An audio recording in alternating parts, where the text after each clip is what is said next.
Welcome to JVS education channel. కొత్త syllabus ప్రకారం పాత టెక్స్ట్ బుక్స్లో ఉన్న కొద్దిగా తెలుగు కంటెంట్ సంబంధించిన విషయాలు కూడా అడగడం అవకాశం ఉంది. సిలబస్లో మెన్షన్ చేసినట్లు నూతన 6వ తరగతి 7వ తరగతితో పాటుగా అంటే 2021-20లో పబ్లిష్ అయిన బుక్స్తో పాటు అదేవిధంగా 8th 9th 10th క్లాస్ వరకు 2013-14 సంవత్సరం అకాడమిక్ ఇయర్లో పబ్లిష్ అయిన బుక్స్ నుంచి అయితే ప్రశ్నలు అడుగుతాడని సిలబస్లో చెప్పుకున్నాం. ఆ వీడియో కూడా డిస్క్రిప్షన్లో ఉంటుంది, ఒకసారి చూసుకోండి. ఆ సిలబస్ ఫాలో కావాలి. అయితే ఒకవేళ అంటే అడగటానికి అయితే 99% ఛాన్స్ లేదు. పాత టెక్స్ట్ బుక్లో ఉందండి. అంటే 2014 రిలీజ్ అయిన 6th 7th టెక్స్ట్ బుక్స్ ఉన్నాయి కదా, వాటిలో కొన్ని ఇతి వృత్తాంతాలు గేయాలు ఉన్నాయి. అదేవిధంగా 8th 9th గురించిలో ఉన్న ప్రతి పాఠము నేపథ్యము కవి గురించి కూడా క్లియర్ తెలుసుకుందాం. ఒకసారి 8th క్లాస్ నుంచి స్టార్ట్ చేద్దామండి. ఇవి మనకు పాత ఓల్డ్ టెక్స్ట్ బుక్స్, వాటితో మనకైతే పెద్ద పని ఉండదు, కానీ మనకు అవసరమైనప్పుడు వాటిని కూడా చదవాల్సి ఉంటుంది కదా, అది అన్నమాట. ఇక 8th క్లాస్ నుంచి చదువుకుందాం. ఇక న్యూ 8th క్లాస్ కాదు, old 8th class. Sir old 8th class ఎందుకు లేండి సార్, మాకు మార్కులు రావంటారా? ఒకసారి చదివి పెట్టుకుంటే తప్పులేదు కదా. ఎక్కువ సమయం కేటాయించకండి, ఒక 1 అవర్లో ఈ వీడియో కంప్లీట్ చేశాను. ఒకసారి ఎగ్జామ్ ముందుకు వెళ్ళేలోపు ఖచ్చితంగా చూసి అయితే వెళ్ళిపోండి. ఇక పాత 8th క్లాస్ టెక్స్ట్ బుక్లో ఉన్న తెలుగు పాఠ్యాంశాలు, ప్రక్రియలు, ఇతివృత్తాంతాలు, కవితలు, కవి రచయితల గురించి క్లియర్గా అయితే ఈ వీడియోలో తెలుసుకుందామండి. ఇక లెట్ స్టార్ట్ నౌ. ఇక మొదటి పాఠం ఏంటంటే అమ్మ కోసము. అమ్మ కోసం పాఠ్యభాగాన్ని రచించిన వ్యక్తి ఎవరంటే నన్నయ్య భట్టు, నన్నయ్య భట్టారకుడు లేదా ఆది కవి అని పిలిచే మన నన్నయ్య గారు. ఈయన ఈ అమ్మ కోసం అనేది పద్య ప్రక్రియకు సంబంధించినది. మాతృభక్తి విలువలు పెంపొందించడం అనే ఇతివృత్తాంతంతో ఇచ్చిన పాఠ్యాంశం ఏంటి? అమ్మ కోసము. ఇల్లు ఆనందాల హరివిల్లు అనే వ్యాసమును రచించిన వారు రచయితల బృందం అండి. ఇది కుటుంబ విలువల నేపథ్యం, ఇతివృత్తాంతం గుర్తుపెట్టుకోవాలి. ఇల్లు ఆనందాల హరివిల్లు కుటుంబ విలువల నేపథ్యం అని గుర్తుపెట్టుకోవాలి. 2 నీతి పరిమళాలు, ఇది శతకగౌలు రాశారు. నైతిక విలువలు గుర్తుపెట్టుకోవాలి, ఇది ఈజీ అండి. నీతి పరిమళాలు ఎక్కడ కనపడినా కూడా మనకు అందరికి తెలుసు, పద్య ప్రక్రియలు ఉంటుంది, నైతిక విలువలు ఉంటాయి, కవులు ఉంటారని. ఇక ప్రతిజ్ఞ అనే పాఠ్యాంశాన్ని వచన కవితలు వచన కవితల ప్రక్రియలో ఉందండి ప్రతిజ్ఞ అనేది. సామాజిక చైతన్యం అనే ఇతివృత్తాంతంతో శ్రీశ్రీ గారు రచించిన మనకు ఈ పాఠ్యాంశం. నెక్స్ట్ అజంతా చిత్రాలు వ్యాస ప్రక్రియకి చెందినది. అదేవిధంగా యాత్ర చరిత్ర దర్శనీయ స్థలాలు అనే ఇతివృత్తాంతంతో నార్ల వెంకటేశ్వరరావు గారు రచించడం జరిగింది. 2 హరిశ్చంద్రుడు, ఇది ద్విపదకు సంబంధించినది. దీన్ని గౌరణ గారు రచించారు. ఇది వ్యక్తిత్వ విలువల గురించి వ్యక్తిత్వ విలువల గురించి తెలియజేసే పాఠ్యాంశం ఏది? హరిశ్చంద్రుడు అని గుర్తుపెట్టుకోవాలి. నెక్స్ట్ ప్రకృతి ఒడిలోన ప్రకృతి ఒడిలోన అనే వ్యాసం గురించి ఇచ్చాడండి. ఇది చాలా చాలా ఇంపార్టెంట్. ఇది పర్యావరణం ఇతివృత్తాంతంతో పర్యావరణ ఇతివృత్తాంతంతో వ్యాస ప్రక్రియలో కొడవగంటి కుటుంబారు కోకో గారు రచించిందని గుర్తుపెట్టుకోవాలి. అదేవిధంగా వైజ్ఞానిక అవగాహన కూడా ప్రకృతి ఒడిలోని నేపథ్యం అని గుర్తుపెట్టుకోవాలి. నెక్స్ట్ జీవన భాష్యం అనే గజల్ను రచించిన వ్యక్తి సింగిరెడ్డి నారాయణ గారు, మరి సి నారాయణ రెడ్డి గారు. ఈయన సామాజిక స్పృహ అనే నేపథ్యంలో ఇవ్వడం జరిగిందని గుర్తుపెట్టుకోవాలి. నెక్స్ట్ పాఠ్యాంశం సంస్కరణ. ఇది వార్తా వ్యాఖ్య అనే ప్రక్రియలో సామాజిక స్పృహ అనే ఇతివృత్తాంతంతో నండూరి రామ్మోహన్ రావు గారు రచించారు. ఇక సందేశం అనే పాఠ్యాంశాన్ని పద్య ప్రక్రియ ద్వారా జాతీయ సమైక్యత అనే ఇతివృత్తాంతంతో ఎస్జి జ్ఞానానంది, అది తిమ్మోతి జ్ఞానానంది కవి గారి గురించి ఇవ్వడం జరిగింది. ఇక భూదానం అందరికీ తెలుసు, వినోద భావయ్య గారు. ఇది సామాజిక స్పృహతో ఇవ్వడం జరిగింది. ఆత్మకథ అని గుర్తుపెట్టుకోవాలి. ఇవి 8th క్లాస్ టెక్స్ట్ బుక్లోని విషయాలను గుర్తుపెట్టుకోవాలి. నెక్స్ట్ ఒక్కొక్క కవి గురించి క్లారిటీగా అయితే తెలుసుకుందాం. ఎందుకంటే మనకి ఇతివృత్తాంతాలతో పాటు కవి పరిచయాలు కూడా అడుగుతూ ఉంటాడు, కవి గురించి కూడా కాన్సెప్ట్ వైజ్గా అడుగుతుంటాడు. కాబట్టి ఒకసారి చూసుకుంటూ వెళ్దామండి. ఎక్కువ టైం అయితే వేస్ట్ చేయను, ఒకసారి వీడియో క్లారిటీ చూస్తే అర్థమైపోతుంది. ఇక పాఠ్య భాగం పేరు అమ్మ కోసం. పద్య ప్రక్రియ కవి నన్నయ్య భట్టు లేదా నన్నయ్య భట్టారకుడు అంటారు. ఈయన కాలం ఎన్నో శతాబ్దం అండి? 11వ శతాబ్దం అంటారు. ఇతని ఆస్థానంలో ఉన్నారంటే రాజరాజ నరేంద్ర అనే ఆస్థానం. ఎక్కడ సంస్థానం అంటే రాజమహేంద్రవరం ఆస్థానము. బిరుదులు ఆదికవి, వాగాన శాసనుడు, విపుల శబ్ద శాసనుడు అని కూడా బిరుదులు. గుర్తుపెట్టుకొని వాగాశాసనుడు అని ఎవరు బిరుదు?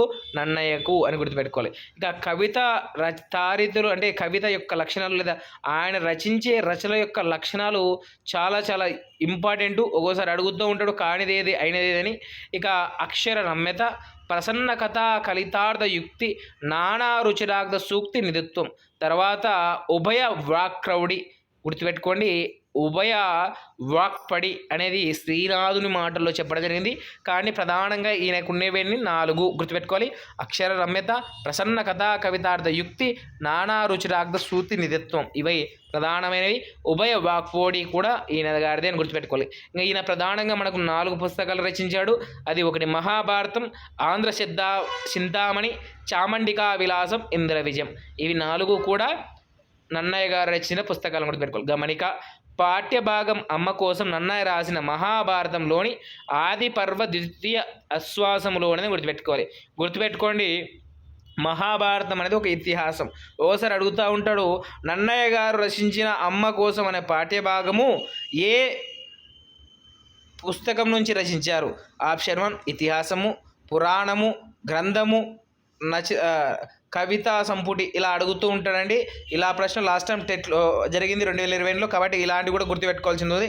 ఇక నేపథ్యం వచ్చేసి కద్రువ, వినత, కశ్యప ప్రజాపతుల భార్యలు. గుర్తుపెట్టుకోండి, నేపథ్య కాన్సెప్ట్లో అడగడానికి అవకాశం ఉంటుంది. కద్రువ, వినత, కశ్యప ప్రజాపతి యొక్క 2 భార్యలు. పెద్ద భార్య కద్రువకు కశ్యప వరం వల్ల వేలాది మంది కుమారులు పుట్టారు. వారే కర్కోటకాది సర్పములు. ఎవరు? కద్రువకి ఎవరు పుట్టారు? పిల్లలు పాములుగా పుట్టారు. వినతకు అనురుడు, గరుత్మంతుడు పుట్టారు. ఎవరు పుట్టారు? 2 పుట్టారు. ఒకడు అనురుడు, 2 గరుత్మంతుడు. అనురుడు ఆయన సగంకు వరకే బాడీ ఉంటుందండి. ఈయన సూర్యునికి రథసారథిగా ఉంటాడు. వినత పందెంలో ఓడిపోయిన కద్రువకు దాసి అయి ఉంటుంది. అది కథ ఏంటి అంటే గుర్రంతో ఒక నల్లగా ఉంటుందని ఎవరు చెప్తుంటారంటే వినత చెప్పింటది. అయితే మరుసటి ఉదయానికి కర్కోటక సర్పం వెళ్ళి గుర్రం తోకకు ఉండడం ద్వారా నల్లగా కనబడతారు. ఆ పందెంలో ఓడిపోతుంది. జీవితాంతం దాసి ఉంటే దాసి విముక్తి కోసం గరుత్మంతుడు వెళ్ళి స్వర్గంలో ఉన్న అమృత బాణాన్ని తెచ్చి ఎవరికి ఇస్తారయ్యా అంటే ఆమెకు కద్రువకి ఇవ్వడం ద్వారా తల్లి దాసోహం తీర్చడానికి అమ్మ కోసం తీర్చాడని చెప్పేది అమ్మ కోసం యొక్క నేపథ్యం అండి. ఇంకా తల్లితో పాటు గరుత్మంతుడు కద్రువ కుమారులకు సేవలు చేస్తూ ఉండేవాడు. ఇక రాజమహేంద్రవరం రాజధానిగా ఆంధ్రదేశాన్ని పాలించిన తూర్పు చాళుక్య రాజే రాజరాజ నరేంద్రుడు అని గుర్తుపెట్టుకోవాలి. నన్నయ్య భారతంలో ఆది పర్వం, సభాపర్వం, అరణ్య పర్వంలో 4వ ఆశ్వాసంలో 142 పద్యాల వరకు ఆంధ్రీకరించారని గుర్తుపెట్టుకోవాలి. ఇది మొదటి పాఠ్యం అండి అమ్మ కోసం. ఇంకా 2 ఇల్లు ఆనందాల హరివిల్లు. ఇది పాఠ్యభాగం. ఇది వ్యాస ప్రక్రియకు కవిత రచయితల బృందం గుర్తుపెట్టుకోవాలి.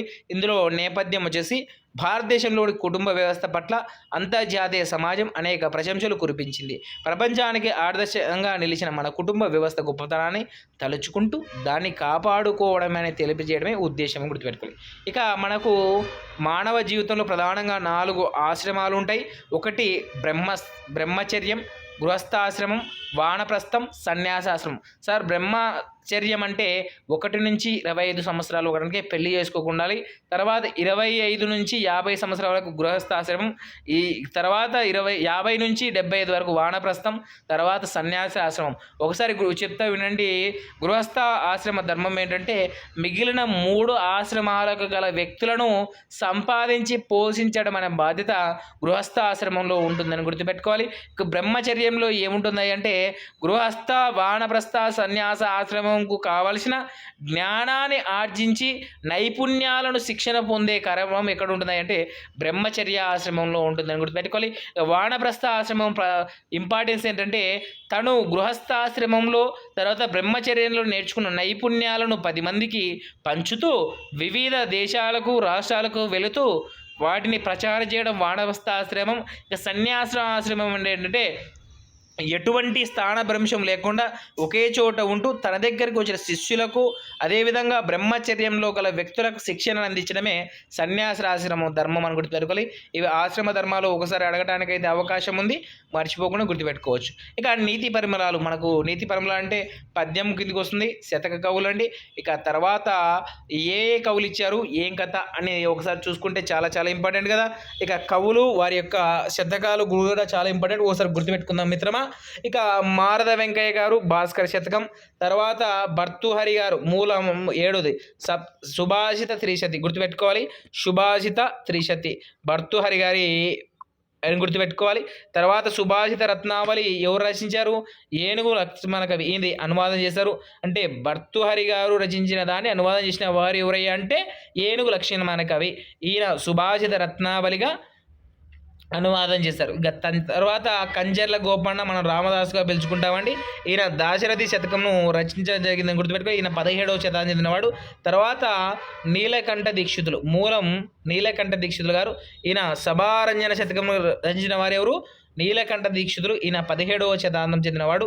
తర్వాత ఆయన గ్రంథాన్ని అనువాదం చేసిన వారు ఏలూరిపాటి అనంతరామయ్య గారు. ఇది శ్రీకాళహస్తీశ్వర శతకం గుర్తుపెట్టుకోండి. శ్రీకాళహస్తీశ్వర శతకం. ఏంటి సార్ శ్రీకాళహస్తీశ్వర శతకం అంటే? దూర్జటి గారు రచించింది కదా అంటే అవునయ్యా, దాన్నే ఇద్దరు రచించారు. సభారంజన శతకంను అనువాద గ్రంథంగా వచ్చిన శ్రీకాళహస్తి శతకం వచ్చేసి ఏలకపాటి అనంతరామయ్య గుర్తుపెట్టుకోవాలి. తర్వాత దూర్జటి గారు రచించినది శ్రీకాళహస్తీశ్వర శతకం గుర్తుపెట్టుకోవాలి. తాళ్ళపాక పెద్ద తిరుమరాచార్యులు వారు వెంకటేశ్వర శతకం గుర్తుపెట్టుకోవాలి. కొండూరు వీరరాఘవాచార్యులు మిత్ర శాస్త్రి శతకం గుర్తుపెట్టుకోవాలి. కొండూరు వీరరాఘవాచార్యులు మిత్ర శాస్త్రి శతకం. ఇక్కడ 20వ శతాబ్దం చెందిన కవులు ఇద్దరున్నారు గుర్తుపెట్టుకోవాలి. ఏలూరిపాటి అనంతరామయ్య గారు, కొండూరి వీరరాఘవాచార్యులు గారు. ఇక తర్వాత 16వ శతాబ్దం చెందిన వారు ఇద్దరు కవులు ఉన్నారు. ఒకటి దూర్జటి, 2 తాళపాక పెద్ద తిరుమరాచార్యులు. ఇక 17వ శతాబ్దం చెందిన వారు ముగ్గురు ఉన్నారు. మారద వెంకయ్య, కంచర్ల గోపన్న, నీలకంఠ దీక్షులు. వీళ్ళు ముగ్గురు కూడా 17వ శతాబ్దం చెందిన వారిని గుర్తుపెట్టుకోవాలి. ఇక 18వ శతాబ్దం చెందిన వ్యక్తి ఏనుగు లక్ష్మణ కవి అని గుర్తుపెట్టుకోవాలి. వీళ్ళ ఇయర్స్ కూడా గుర్తుపెట్టుకోవాలి, ఎందుకంటే మనకు మల్టిపుల్ చాయిస్ క్వశ్చన్లు వీళ్ళని అడగడానికి అయితే ఉంటుంది. ఇక పాఠ్య భాగ ఉద్దేశం ఏంటంటే శతక పద్యాలు సమాజం పోగడలు తెలుపుతాయి, మనిషిని ఎలా జీవించాలో చెబుతాయి. వీటి ద్వారా విద్యార్థులకు నైతిక విలువలను పెంపొందడానికి ఈ పాఠ్యాంశం ఉద్దేశం. ఇంకా తర్వాత చదువది ఎంత కలిగిన రసజ్ఞత ఇంచు చాలనుకున్నానా చదువు నిరార్థకము అన్న ప్రసిద్ధి పద్యం భాస్కర శతకంలో ఉందని గుర్తుపెట్టుకోవాలి. కొన్ని ఇలా లైన్స్ ఇచ్చి పద్యం ఏ శతకానికి సంబంధించి ఇది కూడా అడిగే ఛాన్స్ ఉంది. Last time TET model paper చూస్తే కనబడుతుంటాయి. ఇలా భూషలుగావు మార్త్యువులకు భూరియాంగద తారహరముల్ భూషిత కేశపాశ మృదు పుష్ప అను ప్రసిద్ధి పద్యం సుభాషిత రత్నావళి లేదని గుర్తుపెట్టుకోవాలి. ఒక్కోసారి వీలైతే ఈ పద్యరత్నాల్లో ఉన్న పద్యాలు ఒకసారి చూసుకుంటే బాగుంటుంది, ఎందుకంటే మనకు పద్యం గద్యానికి 10 మార్కులు ఉంటాయి కాబట్టి గుర్తుపెట్టుకోవాలి. నెక్స్ట్ ప్రతిజ్ఞ అని పాఠ్యాంశాన్ని మనకు శ్రీశ్రీ గారు, శ్రీరంగం శ్రీనివాసరావు గారు రచించడం జరిగింది. ఈయన 1910లో పుట్టి 1983లో కాలంకరించారు. ఈయన ప్రసిద్ధి రచించిన చెప్పాల్సిన పని లేదు. ఈయన అభ్యుదయ కవిగా, విప్లవ కవిగా అనేక ఎన్ని చెప్పినా తక్కువే అని చెప్పాలి. ఇక ఈయన రచనలు చాలా ఇంపార్టెంట్. ఒకసారి చూద్దాం. ప్రభవ అనేది భావ కవితా సంపుటి, మహాప్రస్థానం వచ్చేసి అభ్యుదయ కవితా సంపుటి, తర్వాత ఖడ్గ సృష్టి కూడా అభ్యుదయ కవితా సంపుటి, మరో ప్రస్థానం వచ్చేసి విప్లవ కవితా సంపుటి, 350 వ్యంగ్య కవితలు, చలవరాతి గీతం, చైతన్య స్రవంతి కథలు, 1+1=1 లేండి డిసెంబర్ 31, 1982. ఇవి 2 రేడియో నాటికలు గుర్తుపెట్టుకోవాలి. ఇందులో రేడియో నాటికలు ఏంటివి? 1+1=1 లేక డిసెంబర్ 31, 1909 ఇది రేడియో నాటికలను గుర్తుపెట్టుకోవాలి. తర్వాత మరో మహాప్రస్థానము చాలా ఇంపార్టెంట్, ఇది అభ్యుదయ కవిత సంపుటి గుర్తుపెట్టుకోవాలి. తర్వాత మరో ప్రస్థానం అనేది విప్లవాత్మక కవిత సంపుటి. ఈ 2 చాలా ఇంపార్టెంట్, చాలాసార్లు అడిగాడు కూడా కాబట్టి గుర్తుపెట్టుకోవాలి. తర్వాత మానవుడే నా సందేశం, మనుష్యుడే నా సంగీతం అని ఎలువెత్తి చాటిన యుగకర్త కూడా శ్రీశ్రీ గుర్తుపెట్టుకోవాలి. కష్టజీవికి కాపుదలగా కవిత్వం రాసిన కవి ఎవరయ్యా అంటే శ్రీశ్రీ గారు అని గుర్తుపెట్టాలి. కష్టజీవికి కాపుదలగా అంటే కష్టజీవికి అండగా ఉండి కవిత్వం రాసిన వారు శ్రీశ్రీ గారిని గుర్తుపెట్టుకోవాలి. ఇంకా సృజనకు ప్రతిభకు తాత్విక మార్గనిర్దేశనకు పేరుగన్నవాడు శ్రీశ్రీ. కవిత్వంలో నూతన పద ప్రయోగాలు మార్గదర్శకుడు కూడా శ్రీశ్రీ గారే. కర్షకులకు, కార్మికులకు, పీడితులకు, పేదలకు అనుభవించే కష్ట సుఖాలు శ్రీశ్రీ కవిత వస్తువులు. తెలుగు రచనలో చైతన్య స్రవంతి పద్ధతిని ప్రవేశపెట్టిన మొదటి కవి శ్రీశ్రీ చలవరాత్రి కథల ద్వారా చైతన్య స్రవంతి పద్ధతిని తెలుగు రచనలో ప్రవేశపెట్టాడు. పర్వతం ఎక్కడికి వంగి సలాం చేయదు, సముద్రం ఎక్కడి కాళ్ళ కింద మరగదు, ఎవడి కాళ్ళ కింద మొరగదు నేనింత పిడికెడు మట్టి కావచ్చు కాని కలమెత్తితే నాకు ఒక దేశపు జెండాకున్నంత పొగరుంది. ఇలా కవితా పంక్తులు గుంటూరు శేషాద్రి శర్మ రాసించాడు, గుర్తుపెట్టుకోవాలి. ఇది ఎవరు రాశారు? గుంటూరు శేషాద్రి శర్మ అని గుర్తుపెట్టాలి. గమనిక, ప్రస్తుత పాఠ్యభాగం ప్రతిజ్ఞ శ్రీశ్రీ రాసిన మహాప్రస్థానం కవితా సంపుటిని గుర్తుపెట్టుకోవాలి. కవితా సంపుటి మహాప్రస్థానం, అభ్యుదయం, మహాప్రస్థానం మరో ప్రస్థానం వచ్చేసి విప్లవాత్మక. మహాప్రస్థానం, అభ్యుదయం గుర్తుపెట్టుకోవాలి. విద్యార్థుల్లో సామాజిక స్పృహను పెంపొందించడమే పాఠ్యభాగ ఉద్దేశం గుర్తుపెట్టుకోవాలి. తర్వాత అజంత చిత్రాలు, దీన్ని నార్ల వెంకటేశ్వర గారు రచించారు గుర్తుపెట్టుకోవాలి. ఇది ఒక వ్యాస ప్రక్రియకు. ఈయన కృష్ణా జిల్లా వ్యక్తి అని గుర్తుపెట్టుకోవాలి. ఈయన రచనలు చాలా చాలా ఇంపార్టెంట్, మనకు ప్రశ్నలు అడగడానికి కూడా అవకాశం ఉంది.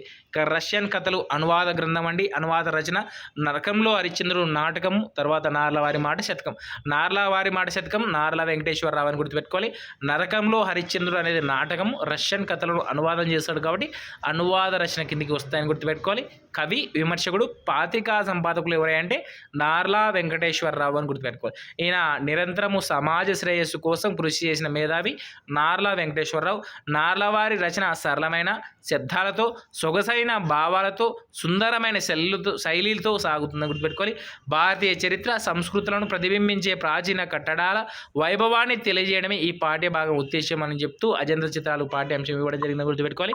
నార్ల వెంకటేశ్వరరావు, నార్లవారి మాట, నరకంలో హరిశ్చంద్రుడు, రష్యన్ కథలు, ఇవి గుర్తుపెట్టుకోవాలి నార్ల వెంకటేశ్వరరావు గారి గురించి. నెక్స్ట్ హరిశ్చంద్రుడు పాఠ్యాంశం అండి. హరిశ్చంద్రుడు పాఠ్యాంశం ప్రక్రియ ద్విపద ప్రక్రియకు చెందినది. ఇది గౌరణ గారు రచించారని గుర్తుపెట్టుకోవాలి. ఈయన 15వ శతాబ్దం చెందినవారు. 15వ శతాబ్దం చెందిన కవి ఎవరంటే గౌరణ. నల్గొండ జిల్లా దేవరకొండ గ్రామానికి చెందినవారు. సరస సాహిత్య విచక్షణుడు అని బిరుదు గలదు. సరస సాహిత్య విచక్షణుడు అని బిరుదు ఎవరికి ఉంది? గౌరణ గారికి ఉంది. కానీ ఈయన మొత్తం ద్విపదలైన ఎక్కువ కావ్యాలు ఉంటాయినవి. హరిశ్చంద్రోపాఖ్యానం, నవనాథ చరిత్ర, లక్షణ దీపిక సంస్కృతం రచించారు గుర్తుపెట్టుకోవాలి. ప్రధానంగా ఎన్ని గ్రంథాలు ఉన్నాయి? 3 ఉన్నాయి. లక్షణ దీపిక వచ్చేసి సంస్కృతం, మిగతా 2 ద్విపద కావ్యాలే.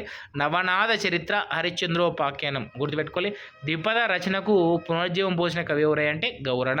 ద్విపద అంటే 2 పాదాలు, ద్వి అంటే 2, పాదం అంటే పదాలు, 2 పాదాలు గల రచనలు చేసిన వాడు ఎవరై అంటే గౌరణ అని గుర్తుపెట్టుకోవాలి. గౌరవ శైలి మనోహరమైనది. సామెతలు, జాతీయాలతో గౌరణ కవిత్వం అలరారుతుంది అని గుర్తుపెట్టుకోవాలి. అచ్చ తెలుగు పలుకుబళ్ళు గౌరణ కవిత్వం నిండు రసగుల్లా కల్లా జాలువారుతాయి అని ఇవ్వడం జరిగింది. గౌరణ పదప్రయోగాల నైపుణ్యం అడుగడుగునా కనపడుతుంది. ఇవన్నీ రచనా నైపుణ్యంలో గొప్పతనాలని. ప్రస్తుత పాఠ్యభాగం హరిశ్చంద్రుడు గౌరణ రాసిన హరిశ్చంద్రోపాఖ్యానంలోనిదని గుర్తుపెట్టుకోవాలి. ఈ విశేషాంశాలు ఇక్కడ ఉన్నాయండి, కొన్ని గుర్తుపెట్టుకోవాలి. షోడశ మహాదానాలు ఉన్నాయి, అంటే 16 దానాలు. ఇవి చాలా ఇంపార్టెంట్. ఒకసారి షోడశ మహాదానాలు కూడా అంటే ఏమిటి, ఎన్ని ఉన్నాయి, అవి కానివేమి అడగడానికి అయితే అవకాశం ఉంటుంది. గోదానం అంటే ఆవు దానం చేయడం, భూదానం అంటే భూమి దానం చేయడం, తిలాదానం అంటే తిండి గింజలు అంటే ధాన్యాలు, నూనె గింజలు ఉన్నాయి కదా, వేరుశనక్కాయలు ఇలాంటివన్నీ నూనె గింజలు. తిల అంటే నూనె, తైలము దానము అంటే తైల గింజలు దానం అని అర్థం. తిలదానం అంటే హిరణ్యదానం అంటే బంగారం, రత్నదానం అంటే రత్నాలు దానం, విద్యాదానం అంటే విద్య, కన్యాదానం అంటే అమ్మాయిని ఇచ్చి పెళ్లి చేయడం, దాసీదానం అంటే సేవకురాలను పంపించడం, శయ్యదానం అంటే పడుకునే మంచం అండి, శయ్యను దానం చేయడం, గృహదానం అంటే ఇండ్లు దానం చేయడం, అగ్రహార దానం భూమి స్థలాన్ని లేదా ఒక ఊరిని దానం చేయడం, రథదానం అంటే వాహనం దానం చేయడం, గజదానం అంటే ఏనుగుని, అశ్వదానం అంటే గుర్రమును, చాగ అంటే మేకను దానం చేయడం, మహిష అంటే దున్నపోతు దానం. ఇవన్నీ కూడా షోడశ మహాదానం. షోడశ అంటే 16 అని గుర్తుపెట్టుకోవాలి. ఇంకా షట్ చక్రవర్తులు అంటే 6 చక్రవర్తులను అర్థం.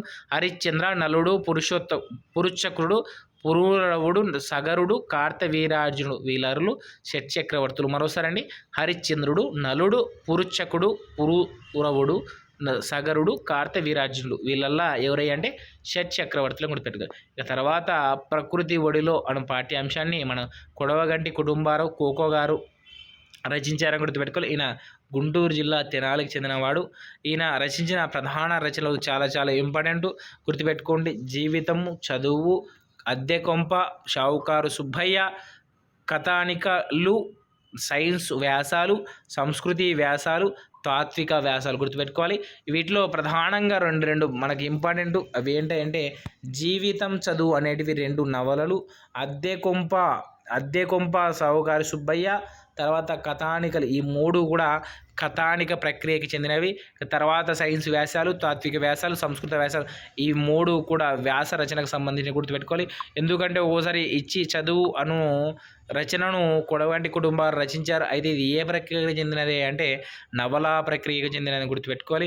ప్రస్తుత పాఠ్య భాగం తాత్విక వ్యాసాల నుంచి గమనించినది ప్రకృతి ఒడిలో అని గుర్తుపెట్టుకోవాలి. ఎవరిదంటే కొడవగట్టి కుటుంబారావు గారిది. తర్వాత పాఠ్యాంశం జీవన భాష్యం మన సింగిరెడ్డి నారాయణ రెడ్డి గారు, సి నారాయణ రెడ్డి గారు గజల్ ప్రక్రియలో రచించినది గుర్తుపెట్టుకోవాలి. మన సారు కరీంనగర్ జిల్లా మహన్మాజీపేటలో జన్మించారు. ఈయన పురస్కారాలు వచ్చేసి విశ్వంబర కావ్యానికి జాతీయ స్థాయిలో అత్యున్నత సాహిత్య పురస్కారం జ్ఞానపీఠ అవార్డు లభించిందని గుర్తుపెట్టుకోవాలి. ఇక భారత ప్రభుత్వం నుంచి పద్మభూషణ్ బిరుదు గౌరవించింది. ఇక తర్వాత రచనలు చాలా ఉన్నాయి, మనకు అయితే కొన్ని ఇంపార్టెంట్ ఉన్నాయండి. నాగార్జున సాగరం, కర్పూర వసంతరాయలు, మధ్యతరగతి మందహాసం, విశ్వంబర, ప్రపంచ పదులు, ఆధునికాంధ్ర కవిత్వము, సంప్రదాయాలు, ప్రయోగాలు అనున్నవి ప్రధానంగా 6 గ్రంథాలు ఇచ్చాడు. వీటిలో చమత్కారం సినారే కళానికి ఉన్నత ప్రత్యేకతలు, కళానికి ఉన్న ప్రత్యేకత అని ఇవ్వడం జరిగింది. తర్వాత ప్రస్తుత పాఠ్యభాగం జీవన భాష్యం సినారే రాసిన తెలుగు గజల్ కదా. గజల్ ప్రక్రియ ఎక్కడి నుంచి ఉంది? హిందీ నుంచి రావడం జరిగిందని గుర్తుపెట్టుకోవాలి. ఈ గజల్ ప్రక్రియకు ఆద్యం పోసిన వాడు ఎవరే అంటే మన సింగిరెడ్డి నారాయణ గారు, తెలుగులో అని గుర్తుపెట్టుకోవాలి. ఇక ఇది గజల్ ప్రక్రియకి సంబంధించిందని గుర్తుపెట్టుకోవాలి. జీవన భాష్యం అనేది. నెక్స్ట్ సంస్కరణ అనే పాఠ్యభాగం రచించిన వ్యక్తి అంటే నండూరి రామ్మోహన్ రావు గారు. ఈయన చాలా గొప్ప వ్యక్తి. ఈయన చాలా దండికి రాస్తారంటే పుస్తకాలు. అందులో వార్తావాక్య ప్రక్రియకి చెందినది సంస్కరణ అనే పాఠ్యభాగం. ఈయన కృష్ణా జిల్లా విన్సుపేట గ్రామానికి చెందినవాడు. ప్రసిద్ధ జ్యోతి, ఆంధ్రజ్యోతి, బాలజ్యోతి, వనిత జ్యోతి మొదలైన పత్రికలు సంపాదకులుగా పనిచేశారు. ఇంకా పురస్కారాలు చేసి తెలుగు విశ్వవిద్యాలయం వీరికి గౌరవ డాక్టరేట్ ఇచ్చింది. ఆంధ్రప్రదేశ్ ప్రభుత్వం ఉత్తమ పాత్రికేయుల అవార్డుతో సత్కరించింది. తర్వాత రచనలు చాలా ఉన్నాయి, అందులో కొన్ని చూద్దామండి.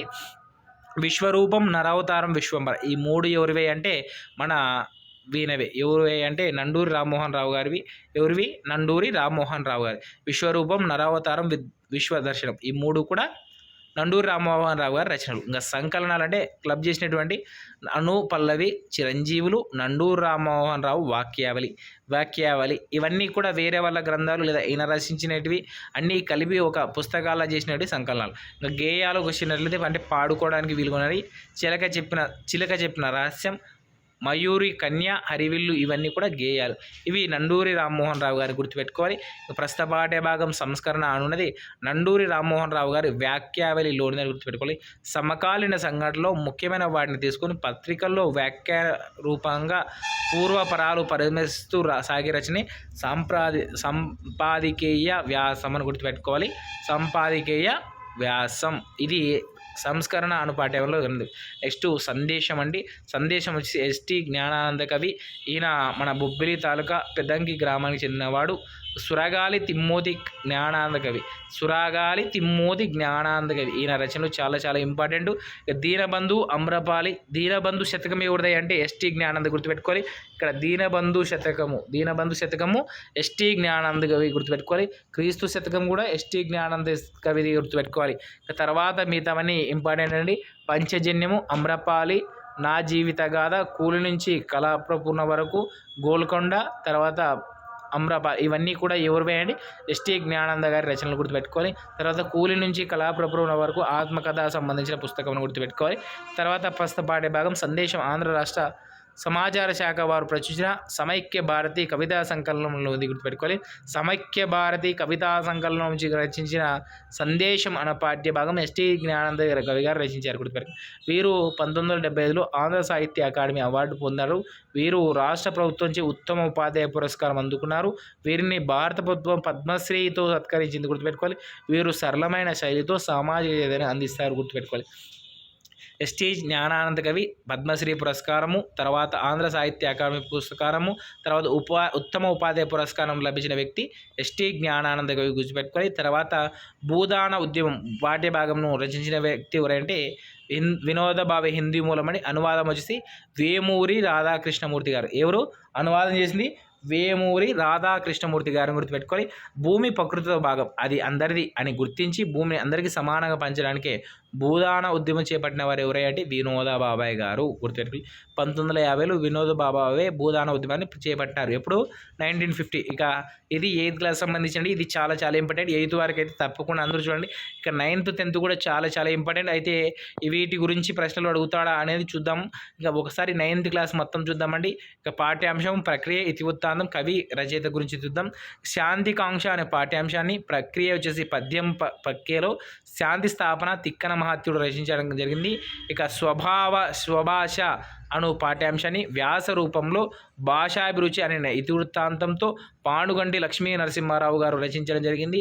తర్వాత శివతాండం గేయం ప్రక్రియలో ప్రకృతి వర్ణన కింద పుట్టపర్తి నారాయణ గారు ప్రేరణ అనే పాఠ్యాంశాన్ని ఆత్మకథ ప్రక్రియలో వ్యక్తిత్వ వికాసం అనే ఇతివృత్తాంతంతో ఏపీజే కలాం గారిది ఇవ్వడం జరిగిందండి. ఇక పద్యరత్నాలు మనకందరికీ తెలుసు, నైతిక విలువలని, ఇది శతక కవులు రచించారు. పద్య ప్రక్రియకు ప్రబోధం అను పాఠ్యాంశాన్ని లేఖా ప్రక్రియలు గుర్తుపెట్టుకోండి. లేఖా ప్రక్రియ చాలా అరుదుగా వస్తాయి, ఇవి చాలా ఇంపార్టెంట్ కూడా. ప్రబోధం అను పాఠ్యాంశాన్ని శ్రీ చైతన్యం అనే ఇతివృత్తాంతంతో కనపర్తి వరలక్ష్మమ్మ గారు రచించారు. శారదా లేఖలు రచించారు కదండి కనపర్తి వరలక్ష్మమ్మ గారు. ఆడిన మాట పద్య కథ అనే ప్రక్రియలో నైతిక విలువలు పెంపొందించడంలో అనంతమాత్యుడు గుర్తుపెట్టుకోవాలి. అనంతమాత్యుడు రచించాడని గుర్తుపెట్టుకోవాలి. చూడడం అనే కళ ప్రకృతి పరిశీలన కింద జిడ్డు కృష్ణమూర్తి గారు వ్యాస ప్రక్రియలో రచించాడని గుర్తుపెట్టుకోవాలి. బతుకు పుస్తక పరిచయం కింద మానవత్వ విలువలు అనే ఇతివృత్తాంతంతో సావిత్రి గారి రచన ఇవ్వడం జరిగింది. భూమిపుత్రుడు వచ్చేసి దువ్వూరి రామరెడ్డి గారు రచించిన పద్య ప్రక్రియకి సంబంధించిన గ్రామీణ జీవనం అనే ఇతివృత్తాంతం ఇవ్వడం జరిగింది. ధర్మదీక్ష అనే కథ జీవకారుణ్యం అనే ఇతివృత్తాంతంతో కథా ప్రక్రియకి చెందిన పిలగా గణపతి శాస్త్రి గారి రచన.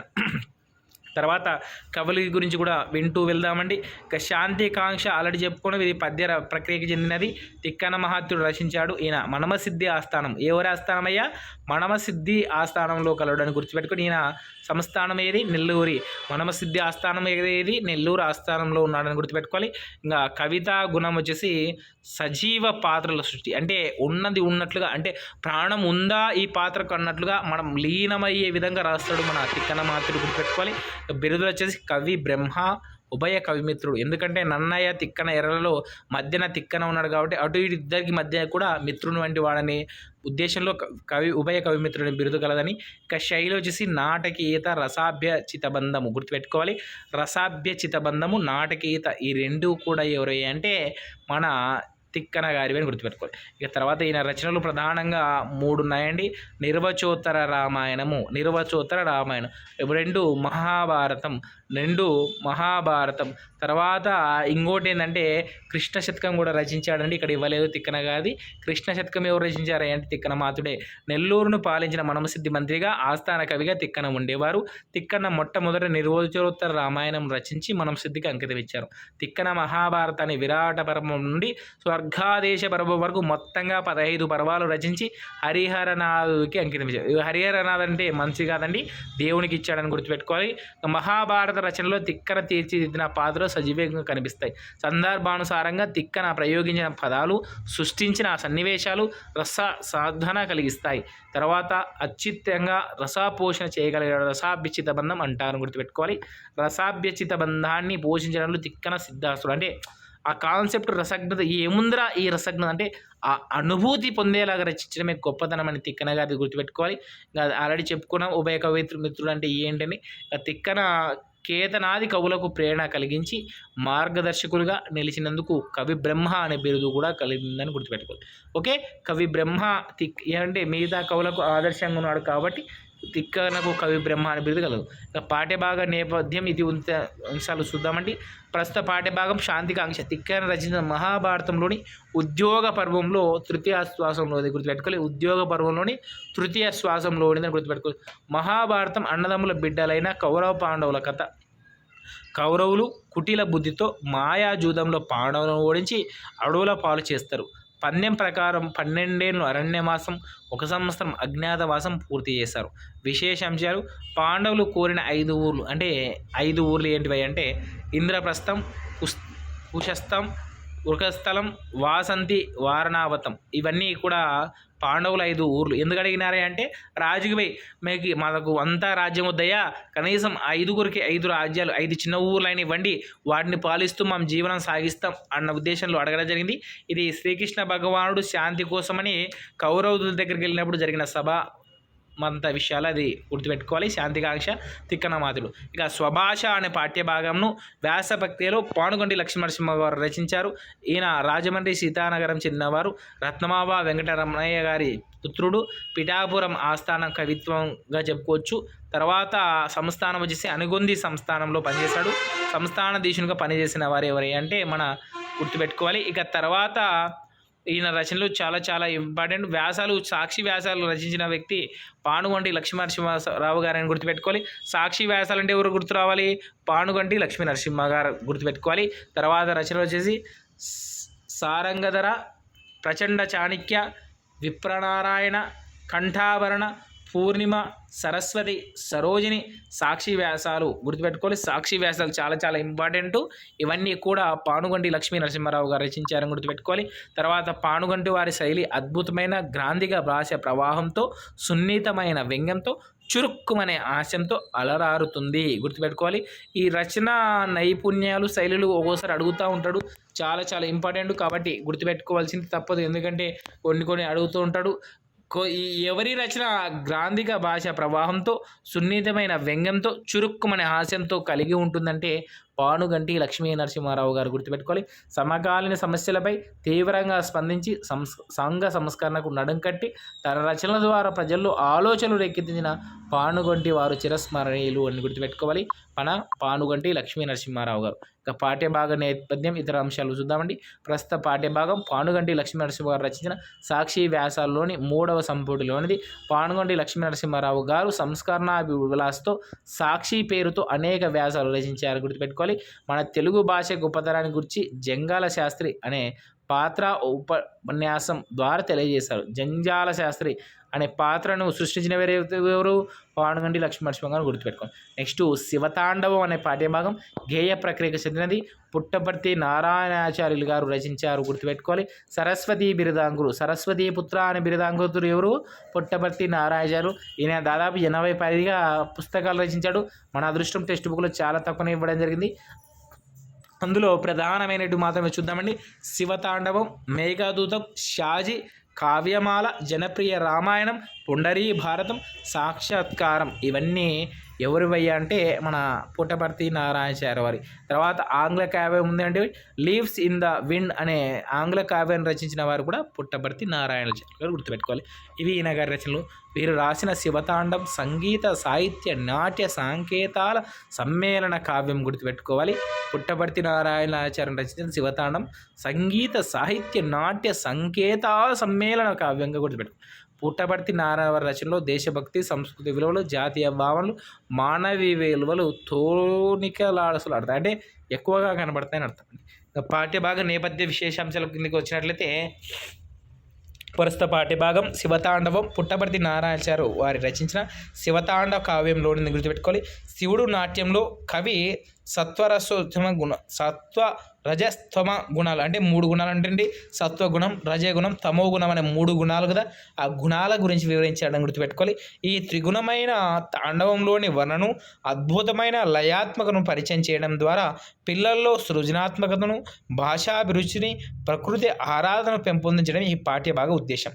ఇంకా తర్వాత ఘనసారము అంటే అనగా పచ్చకర్పూరం పరిమళ ద్రవ్యాలలో ఒకటి. ఇది చల్లదనాన్ని కలిగిస్తుంది. పచ్చకర్పూరం ఉంటుంది కదా, తెలుసు కదండి పచ్చకర్పూరం, అది. ఘనాసారం అంటే పచ్చకర్పూరం. కస్తూరి అంటే మృగము నాభి నుంచి తీసిన పరిమళ ద్రవ్యం. ఇది చల్లదనాన్ని ఇస్తుంది. ఇక్కడ పెట్టుకోవాలి. ఏం సార్ కస్తూరి అంటే? నల్ల జింక బొడ్డులోంచి తీసిన కొవ్వు వంటి పదార్థాన్ని కస్తూరి అంటారని గుర్తుపెట్టుకోవాలి. తర్వాత ఆడనెమ్మ శివుడు, పాడనెమ్మ శివుడు అంటూ పుట్టపర్తి నారాయణాచార్యులు గారు శివతాండవ కావ్యాన్ని గొంగెత్తి ఆలపించారని ఇవ్వడం జరిగింది. తర్వాత ప్రేరణ అను పాఠ్యభాగాన్ని ఏపీజే అబ్దుల్ కలాం గారి రచన గురించి ఇవ్వడం జరిగింది.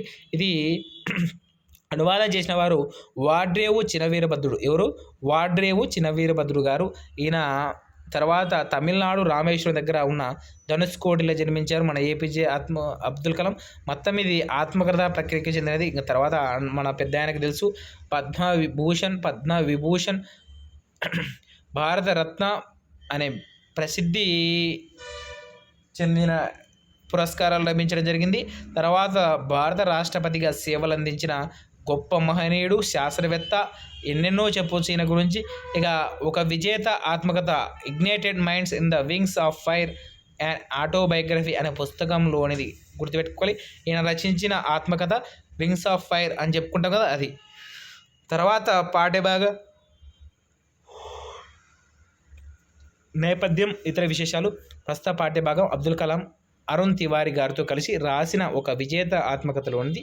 ఒక సామాన్య కుటుంబంలో జన్మించి అత్యున్నత శిఖరాలు నది రోహించిన మహనీయుని జీవిత విద్యార్థులకు ప్రేరణక లక్ష్య నిర్దేశకానికి పునాదులు వేయాలన్నది ఈ పాఠ్యభాగ ఉద్దేశం. గుర్తుపెట్టుకో. ఇక పద్యరత్నాల కింద కవులు ఉన్నారు, వాళ్ళని ఒకసారి చూద్దాం.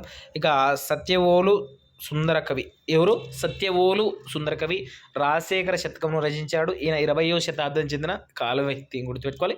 తర్వాత యాదవక్కుల అన్నమయ్య గారు 12వ శతాబ్దం చెందినవారు. సర్వేశ్వర శతకాన్ని గుర్తుపెట్టుకోవాలి. కూచిమంచి తిమ్మ కవి శ్రీ బర్గా శతకము, నీలా సుందరి పరిణామం ఈ రెండు కూడా ఎవరు అంటే కూచిమంతి తిమ్మ కవి అని గుర్తుపెట్టుకోవాలి.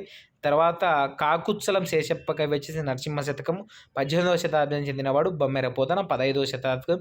నారాయణ శతకం గుర్తుపెట్టుకోవాలి. బొమ్మెర పోతన అంటే నారాయణ శతకం అని. కంచర్ల గోపన్న ఎవరు? కంచర్ల గోపన్న వచ్చేసి 15వ శతాబ్దం. ఆల్రెడీ లాస్ట్ 8th క్లాస్లో కూడా వచ్చాడండి. దాశరథి శతకం గుర్తుపెట్టుకోవాలి.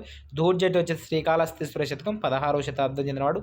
పక్కి అప్పల నరసయ్య గారు కుమార శతకం, కుమారి రెండు కూడా కుమారి 2 శతకాలు రచించింది కూడా ఈయన గుర్తుపెట్టుకోవాలి. 16వ శతాబ్దం. బద్దెన 13వ శతాబ్దం చెందిన వ్యక్తి అని గుర్తుపెట్టుకోవాలి. ఇవి చాలా చాలా ఇంపార్టెంట్. ఒకసారి మళ్ళీ రిపీట్ ఈ ఫోటోని స్క్రీన్ షాట్ తీసుకొని కానీ అప్పుడప్పుడు చూసుకుంటాను, చాలా ఇంపార్టెంట్ అడగడానికి ఉంది.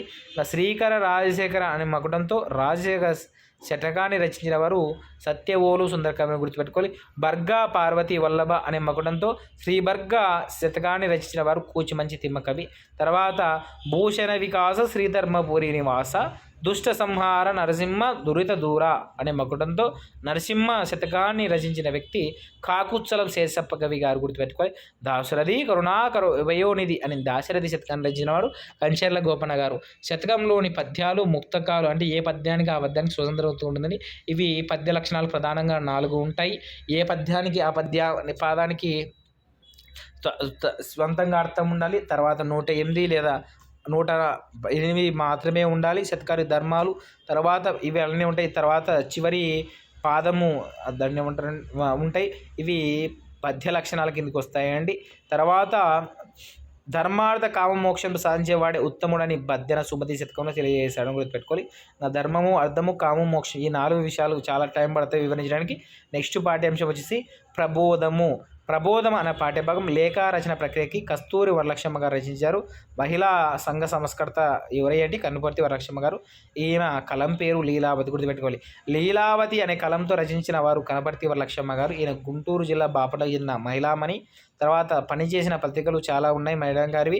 భారతి, గృహలక్ష్మి, అనసూయ, వినోదవాణి, ఆనందవారి ఇవన్నీ ఎవరి పత్రికలండి? ఈమె పనిచేసిన పత్రికలు కనపర్తి వరలక్ష్మి. ఈమె రచనలు ప్రధానంగా శారదా లేఖలు చాలా చాలా ఇంపార్టెంట్. శారదా లేఖలు రచించిన వ్యక్తి కనపర్తి వరలక్ష్మమ్మ గారు. ఎవరు? కనపర్తి వరలక్ష్మమ్మ గారు. తర్వాత గాంధీ దండకము, మా చెట్టు నీడ ముచ్చట్లు ఇవి కూడా కనపర్తి వరలక్ష్మమ్మ గారివే. ఈమె రాసిన శారదా లేఖలు గృహలక్ష్మి పత్రికలు 6 సంవత్సరాల పాటు ప్రచురణ జరిగాయి. ఎన్ని సంవత్సరాలు? 6 సంవత్సరాలు గృహలక్ష్మి పత్రికలు గుర్తుపెట్టుకోవాలి. ఈమె దేశభక్తిని, దైవభక్తిని ప్రబోధిస్తూ అనేక పాటలు, పద్యాలు, నాటికలు రచించారు. ధర్మము నా జీవితం, నీతి నా మతం, సతీ శ్రేయస్సే నా లక్ష్యం అని ప్రకటించి కలము పట్టి రచన చేసిన విదూషమని కనపర్తి వరలక్ష్మమ్మ గారు గుర్తుపెట్టుకోవాలి. ఇది కూడా చాలా ఇంపార్టెంట్. ఇక కింది వారు ఎవరు? ధర్మము నా జీవితము, నీతి నా మతము, సతీ శ్రేయస్సే నా లక్ష్యం అని ప్రకటించి కలము పట్టి రచన చేసిన మహిళామణులు ఎవరు అడగవచ్చు? పెద్ద తిరుమల ఆచార్యులు లేదంటే ఇలా చాలా మంచి అడగచ్చు. కనపర్తి వరలక్ష్మమ్మ గారిని గుర్తుపెట్టుకోవాలి. ఈమె సాహిత్య కృషి గుర్తింపుగా 1930లో గృహలక్ష్మి స్వర్ణ పథకము, 1934 స్వర్ణ కంకణము, తర్వాత అందుకున్నారు. గుర్తుపెట్టుకొని పత్రము కంకణం 2 బంగారు వేయించుకున్నారు. ఆమె 1967 ఆంధ్రప్రదేశ్ సాహిత్య అకాడమీ ఉత్తమ రచయిత్రి పురస్కారాన్ని అందుకున్నారని గుర్తుపెట్టుకోవాలి. గుడివాడలో జరిగిన సప్తి మహోత్సవ సభలో కవితా ప్రవీణ అనే బిరుదు కూడా పొందారు మన కనపర్తి వరలక్ష్మమ్మ గారు, గుర్తుపెట్టుకోవాలి. తర్వాత ఈమె 1975లో ప్రథమ ప్రపంచ తెలుగు మహాసభలు స్వర్ణ పలకం తామ్రపత్ర బహుమతి అందుకున్నారు, గుర్తుపెట్టుకోవాలి. పాఠ్యభాగం గురించి చూద్దామండి. ప్రబోధం అనే పాఠ్యభాగం కనపర్తి వరలక్ష్మమ్మ గారు రాసిన శారదా లేఖల్లోని గుర్తుపెట్టుకోవాలి. స్త్రీలు అనే రంగాల్లో అభివృద్ధి సాధించాలని ప్రబోధించడమే ఈ పాఠ్యభాగ ఉద్దేశం. స్వరాజ్య సాధన స్త్రీల చేతుల్లో ఉంది. మీ పనుల్లో మీరు నిష్ఠాతులు కండి. స్త్రీలు పరికి వారు బలహీనులు అనే సామాన్యులు వాదన మిథ్య అంటే అబద్ధము అలాగే కళ్ళ అని రుజువు చేయండి అని గాంధీజీ ఒక సభలో ఉపన్యసించారు. ప్రముఖ ఈ వాటిని చెప్పింది ఎవరు? గాంధీజీ గారిని గుర్తుపెట్టుకోవాలి. స్టేట్మెంట్ ఇచ్చి ఎవరు చెప్పారా అంటే గాంధీజీ. స్వరాజ్య సాధన స్త్రీల చేతుల్లో ఉంది అన్న వారెవరు? గాంధీజీ అని గుర్తుపెట్టుకోవాలి. ప్రముఖ కవయిత్రి విభూషణి శ్రీ సరోజిని దేవి గారు ఉపన్యాస సారాంశం కవిత్రి ఈ పాఠాన్ని అందించారు, గుర్తుపెట్టుకోవాలి. తర్వాత ఆడిన మాట అనే దాన్ని పాఠ్యాంశాన్ని రచించిన వ్యక్తి ఎవరంటే అనంతమాత్యులు గారు. ఇది పద్య కథా ప్రక్రియకు చెందిన గుర్తుపెట్టుకోవాలి. అనంతమాత్యుడు జన్మస్థలం శ్రీకాకుళ క్షేత్రం లేదంటే పెనుమకూరులో ఉంది. ఇది రచించినవి బాగా ప్రధానమైనది భోజరాజ్యం, చందోదర్పణం, రసాభరణం, గుర్తుపెట్టుకుని ఈ 3 చాలా చాలా ఇంపార్టెంట్. భోజరాజ్యము, చందోదర్పణము, రసాభరణం. భోజరాజ్యం అనేది పద్య కథా కావ్యము, చందోదర్పణం ఛందోశాస్త్ర గ్రంథము, రసాభరణం వచ్చేసి అలంకార గ్రంథం, గుర్తుపెట్టుకోవాలి. ఈ 3 స్పెషలైజేషన్. పద్య కథా కావ్యము భోజరాజ్యం, చందోదర్పణం చందో అంటే ఛందస్సు కండి, చందోదర్పణం ఛందస్సు శాస్త్ర గ్రంథం, రస అంటే రసం ఏ దానిలో వస్తుంది? అలంకార రసప్రయోగంగా ఉంటాయి కదా, అలంకార అంటే రసప్రయోగ శాస్త్రం అని గుర్తుపెట్టుకోవాలి. ఇంకా తర్వాత పాఠ్య భాగ నేపథ్యం వచ్చేసి ఆడిన మాట అనే పాఠ్య భాగం భోజరాజ్యంలోని షష్ఠాశ్వాసంలోది అంటే ఆరో ఆశ్వాసంలో గుర్తుపెట్టుకోవాలి. సాధువైన ఆవు సత్యసంధత క్రూరమైన పులి మనసు ఎలా మెప్పించింది అని అనంతమాత్యుడు అత్యంత రమణీయంగా వర్ణించిన పాఠ్యాంశమే ఇది. ఏదే అంటే ఆడిన మాట, గుర్తుపెట్టుకోవాలి. ఆవు పులి అదే గోవాగ్ర సంభాషణ ఏ కవి రచించాడంటే అనంతమాత్యుడు. ఏ గ్రంథము అంటే భోజరాజ్యం. ఇది నీతి కథలకు సంబంధించిన గ్రంథం అని గుర్తుపెట్టుకోవాలి. చూడడం అనే కళ అనేది ఎవరు రచించారు అంటే జిడ్డు కృష్ణమూర్తి గారు.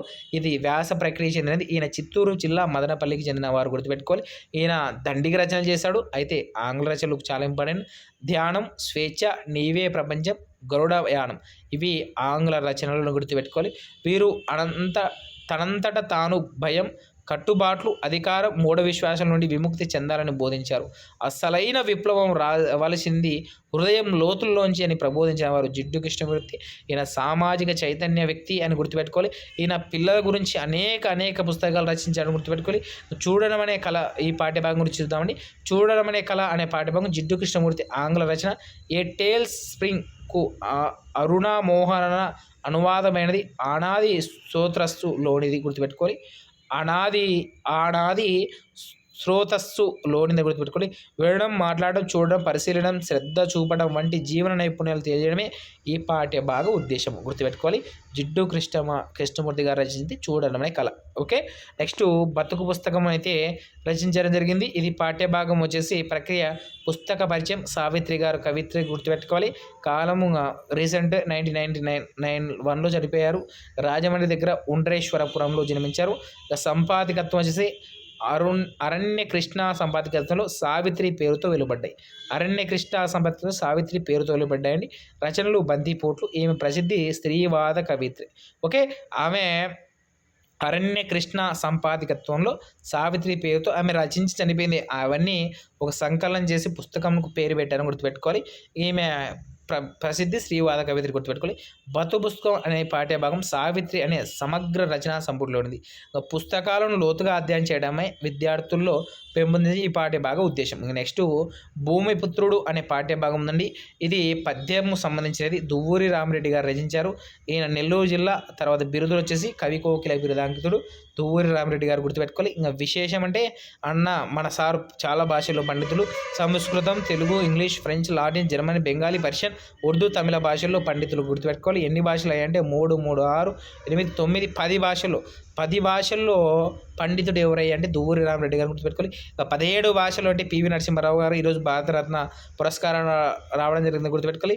తర్వాత మన పెద్ద ఆయన పుస్తకాలు చాలా చాలా ఏమిటారు, నలజరమ్మ, వనకుమారి, కృషివలుడు, జలదంగన, యవన స్వప్నము, యువక స్వప్నము, కడబడి వీడుకోలు, పాణాల కావ్యాలు, పానశాల కావ్యాలు, నక్షత్రశాల నైవేద్యము, భగ్న హృదయము, పరిష్టము, ఖండకావ్యాలు ఇవన్నీ కూడా దువ్వూరి రామిరెడ్డి గారి గుర్తుపెట్టుకోవాలి.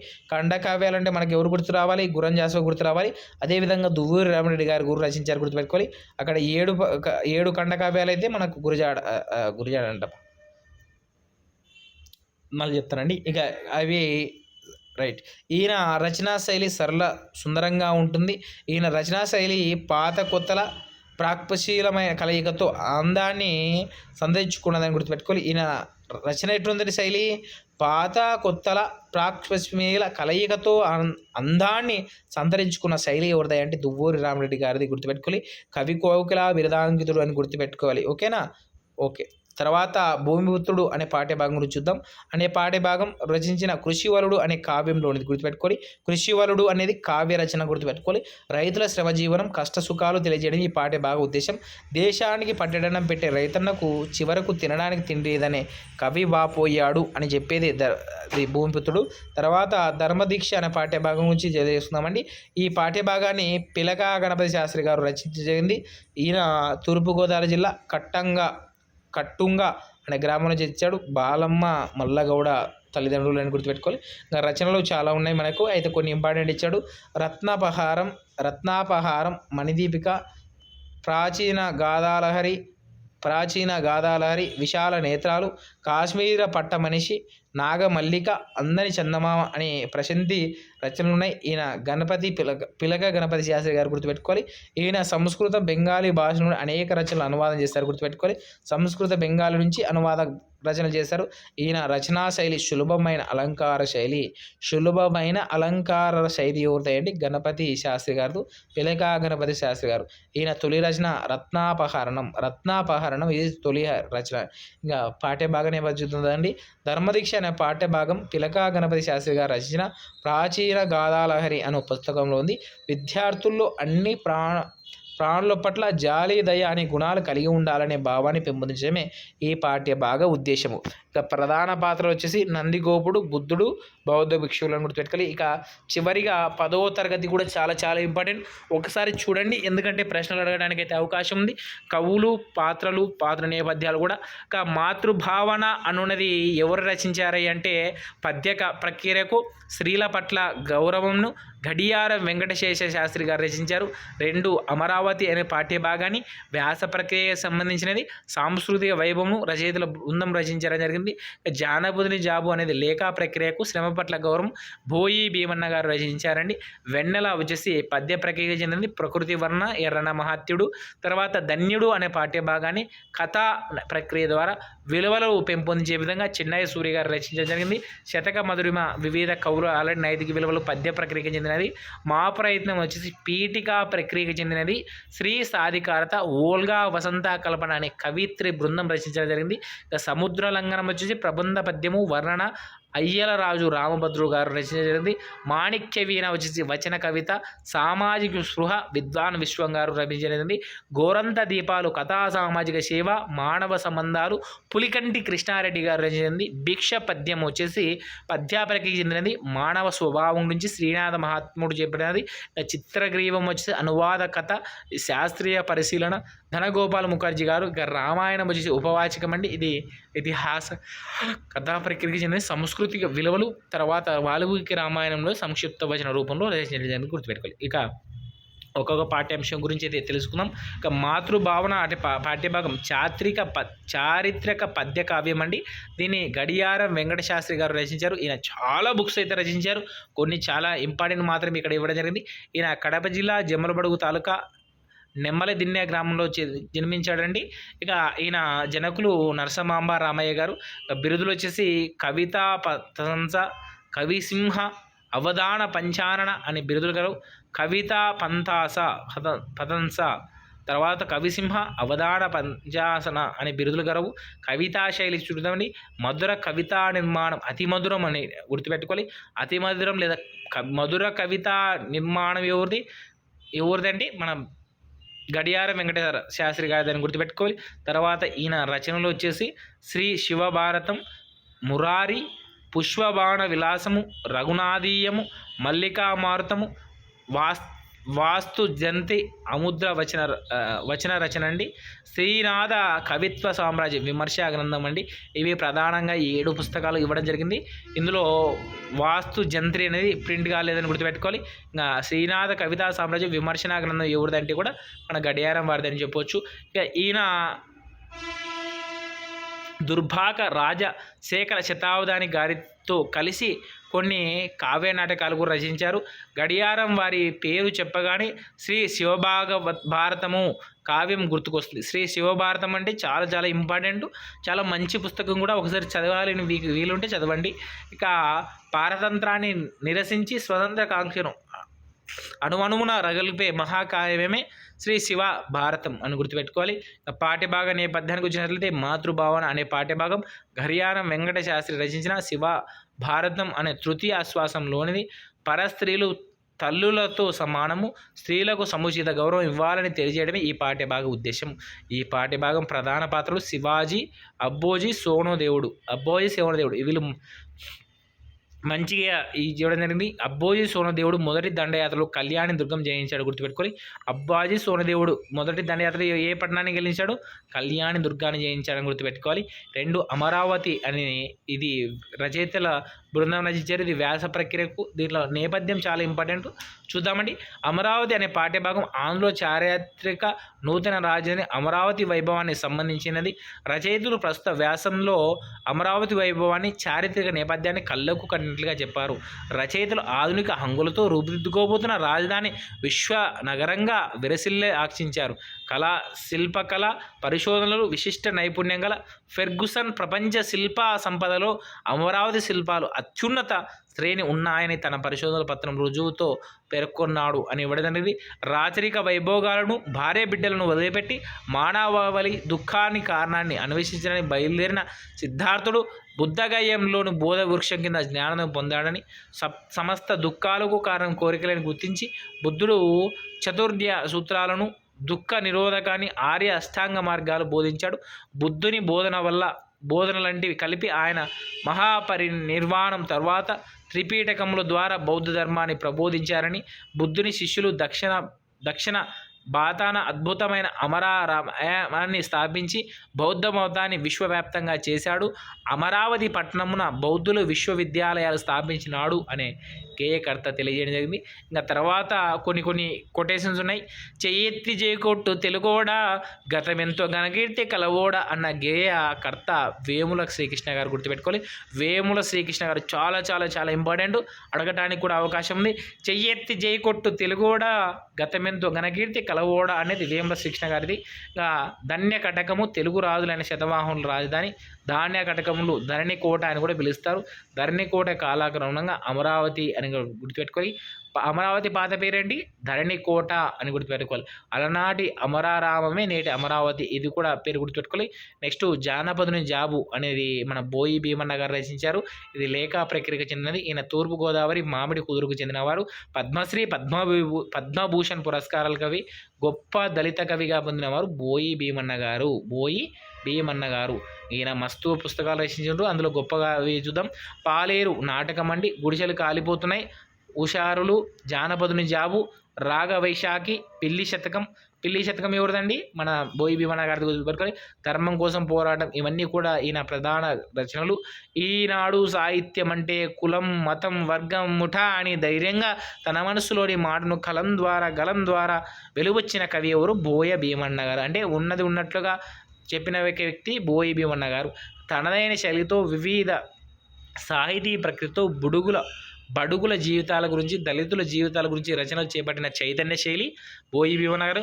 మహాత్మా గాంధీ, బాబాసాహెబ్ అంబేద్కర్ బోధనలతో ప్రభావితుడై అస్పృశ్యతను తన కలం ద్వారా రూపుమాపాలని తలంచిన మేధావి కూడా బోయి భీమన్న.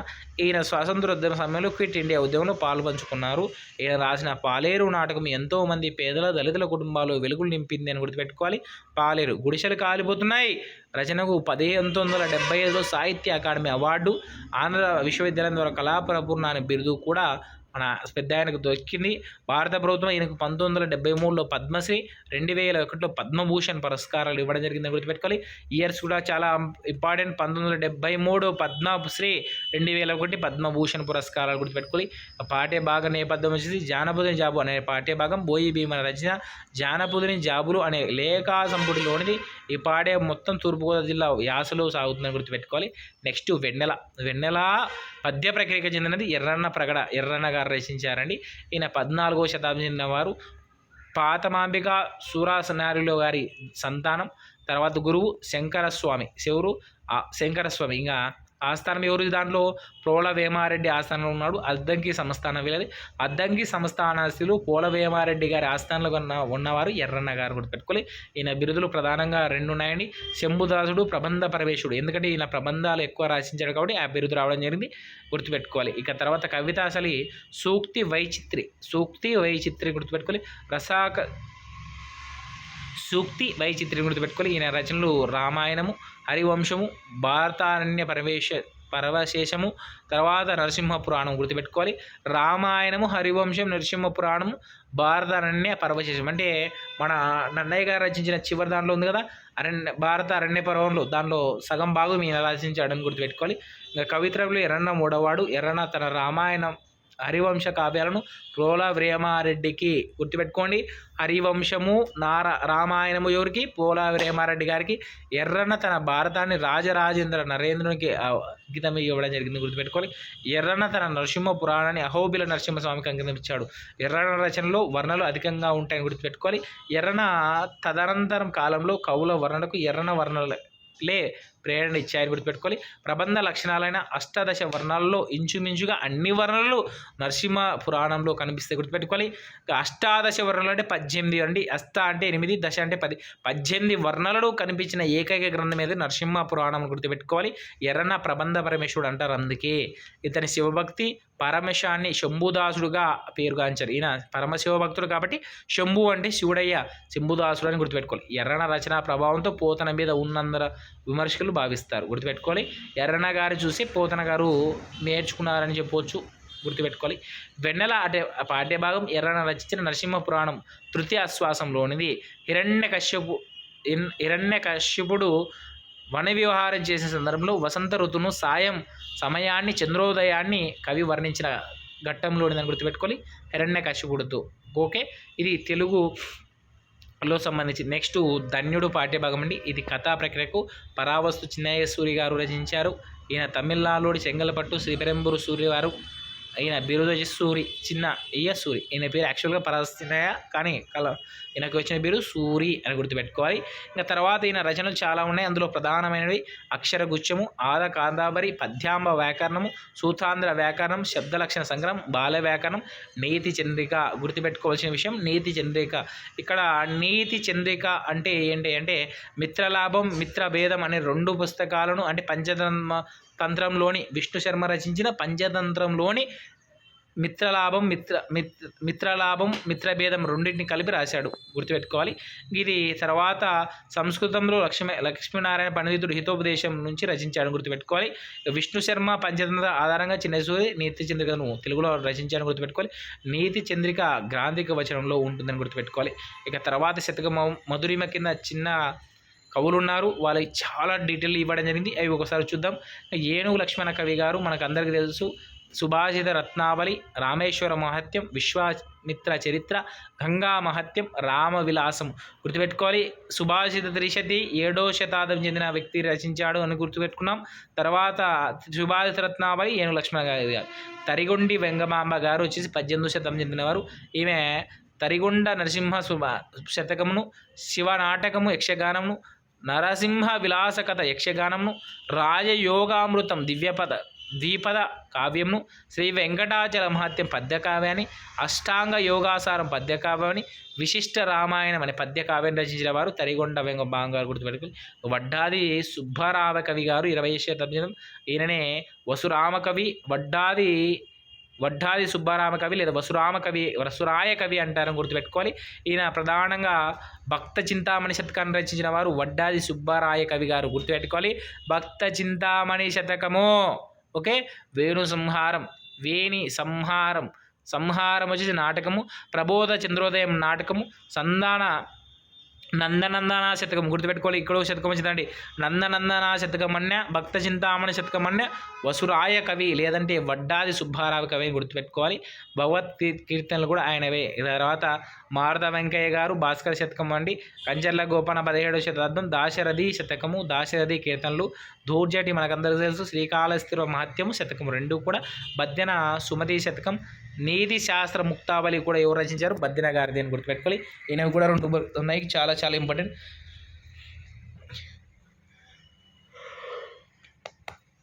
తర్వాత ఈ కొన్ని ఇంపార్టెంట్ ఇచ్చాడు. శతక మధురిమ అనే పాఠ్య భాగం నైతిక విలువలు సంబంధించినది. విద్యార్థుల్లో భావి జీవితాన్ని తీర్చిదిద్ది వారి నైతిక విలువలు తెలపడమే ఈ పాఠ్య భాగం. సంస్కృతంలో భర్తృహరి గారు రచించిన సుభాషిత త్రిశతి 7వ శతాబ్దం చెందిన వారు ఎవరు? భర్తృహరి గారండి. ఈయన సుభాషిత త్రిశతిని రచించలేదు. దాన్ని సుభాషిత రత్నావళిగా ఏనుగు లక్ష్మణ గారు అనువదించారని ఆల్రెడీ చెప్పుకున్నాం. వడ్డాది సుబ్బరామ కవి గారు హిందూ జన సంస్కరణి అన్న పత్రికలో భక్త చింతామణి పేరిట 80 పద్యాలు రాశారు. దీన్నే భక్తి చింతామణి శతకం కూడా చెప్తారు, గుర్తుపెట్టుకోవాలి. సుమతి వేణ శతకాల తర్వాత విస్తృత ప్రచారానికి వచ్చిన నీతి శతకాలతో భాస్కర శతకం మొదటిది అని గుర్తుపెట్టుకోవాలి. లోకంలో భాస్కర శతకం దృష్టాంత అలంకారానికి చెందినది గుర్తుపెట్టుకోవాలి. భాస్కర శతకం ఏంది? దృష్టాంత అలంకారానికి చెందినది గుర్తుపెట్టుకోవాలి. భాస్కర శతకం తెలుగులోకి వెలువడిన మొట్టమొదటి దృష్టాంత శతకం కూడా గుర్తుపెట్టుకోవాలి. దూర్జటి పరమశివ భక్తుడు, శుద్ధ శైవుడు, అపార మహిమానుతుడైన కవి. రాజులను రాజసేవలను నిరసించాడు. సుమతి శతక రచన విధానం లలితంగా ఉంటుంది గుర్తుపెట్టుకోవాలి. సుమతి శతకం లలితమైన శబ్దాలతో సరళంగా సాగుతుంది గుర్తుపెట్టుకోవాలి. 13వ శతాబ్ది తర్వాత కాలంలో కంద పద్యాల్లో శతకాలు రాసిన వాడు బద్దెన ఆదర్శంగా నిలిచాడు. 13వ శతాబ్దంలో కంద పద్యాలు రచించిన వారు ఎవరంటే బద్దెన గుర్తుపెట్టుకోవాలి. కందానికి బాగా ప్రసిద్ధి చెందిన వారు ఎవరంటే తిక్కన గుర్తుపెట్టుకోవాలి. కందము కర్కశంగా ఉంటుంది కాబట్టి తిక్కన రచించాడని గుర్తుపెట్టుకోవాలి. తర్వాత 13వ శతాబ్దం నాటి సమకాలిక ప్రజల జీవిత విధానాన్ని, మనస్తత్వాన్ని బద్దెన తన నీతుల అద్దాలలాగా ప్రతిబింబిస్తాయని చెప్పాలి. ఇక తర్వాత మా ప్రయత్నము అనే మీరికా ప్రక్రియ, కొత్త ప్రక్రియ అండి. మీరికా ప్రక్రియలో ఓల్గా, వసంత, కల్పన, కన్నబిరాన్ అనే స్త్రీవాద కవిత్తులు రచించారు. స్త్రీ సాధికారతని ఇతివృత్తాంతం. ఓల్గా ప్రముఖ స్త్రీవాద రచయిత్రి. ఓల్గా ఎన్నో పుస్తకాలను సంపాదకత్వం నిర్వహించిన వీలు పలు పురస్కారాలను, అవార్డులు అందుకున్నారు. ఓల్గా రాసిన నవల స్వేచ్ఛ ప్రసిద్ధి పొంది గుర్తుపెట్టుకొని. ఓల్గా నవల ఏది? స్వేచ్ఛ. వసంత కన్నాబిరాన్ మానవ హక్కులు, స్త్రీ సమానత్వం కృషి చేస్తారు. Vasantha Kannabiran alliance of women Indian social action ఫోరంలో పనిచేస్తున్నారు. Kalpana Kannabiran centre for national development Hyderabad సంచాలకులు పనిచేస్తున్నారు. కన్నాబిరాన్ జెండర్ స్టడీస్, క్రిమినల్ లాలో విస్తృత అధ్యయనం పరిశోధన చేశారని గుర్తుపెట్టుకోవాలి. పాఠ్యభాగ నేపథ్యం వచ్చేసి మా ప్రయత్నం అనే పాఠ్యభాగం మహిళా వర్ణం అనే పుస్తకంలోని ముందు మాటలోనిది గుర్తుపెట్టుకోవాలి. ఈ ఒక గ్రంథ నేపథ్యాన్ని, లక్షణాలను పరిచయం చేస్తూ ఆ గ్రంథ రచయిత కానీ వేరే రచయిత విమర్శకుడు కానీ రాస్తే పరిశీలనాత్మక పరిచయ వాక్యాన్ని పీఠిక అంటారు గుర్తుపెట్టుకోవాలి. ఏంటి? మీరు కాదండి, పీఠిక. అది మిస్ అయింది. పీఠిక అంటారు. పీఠిక ప్రక్రియకి చెందినది గుర్తుపెట్టుకోవాలి.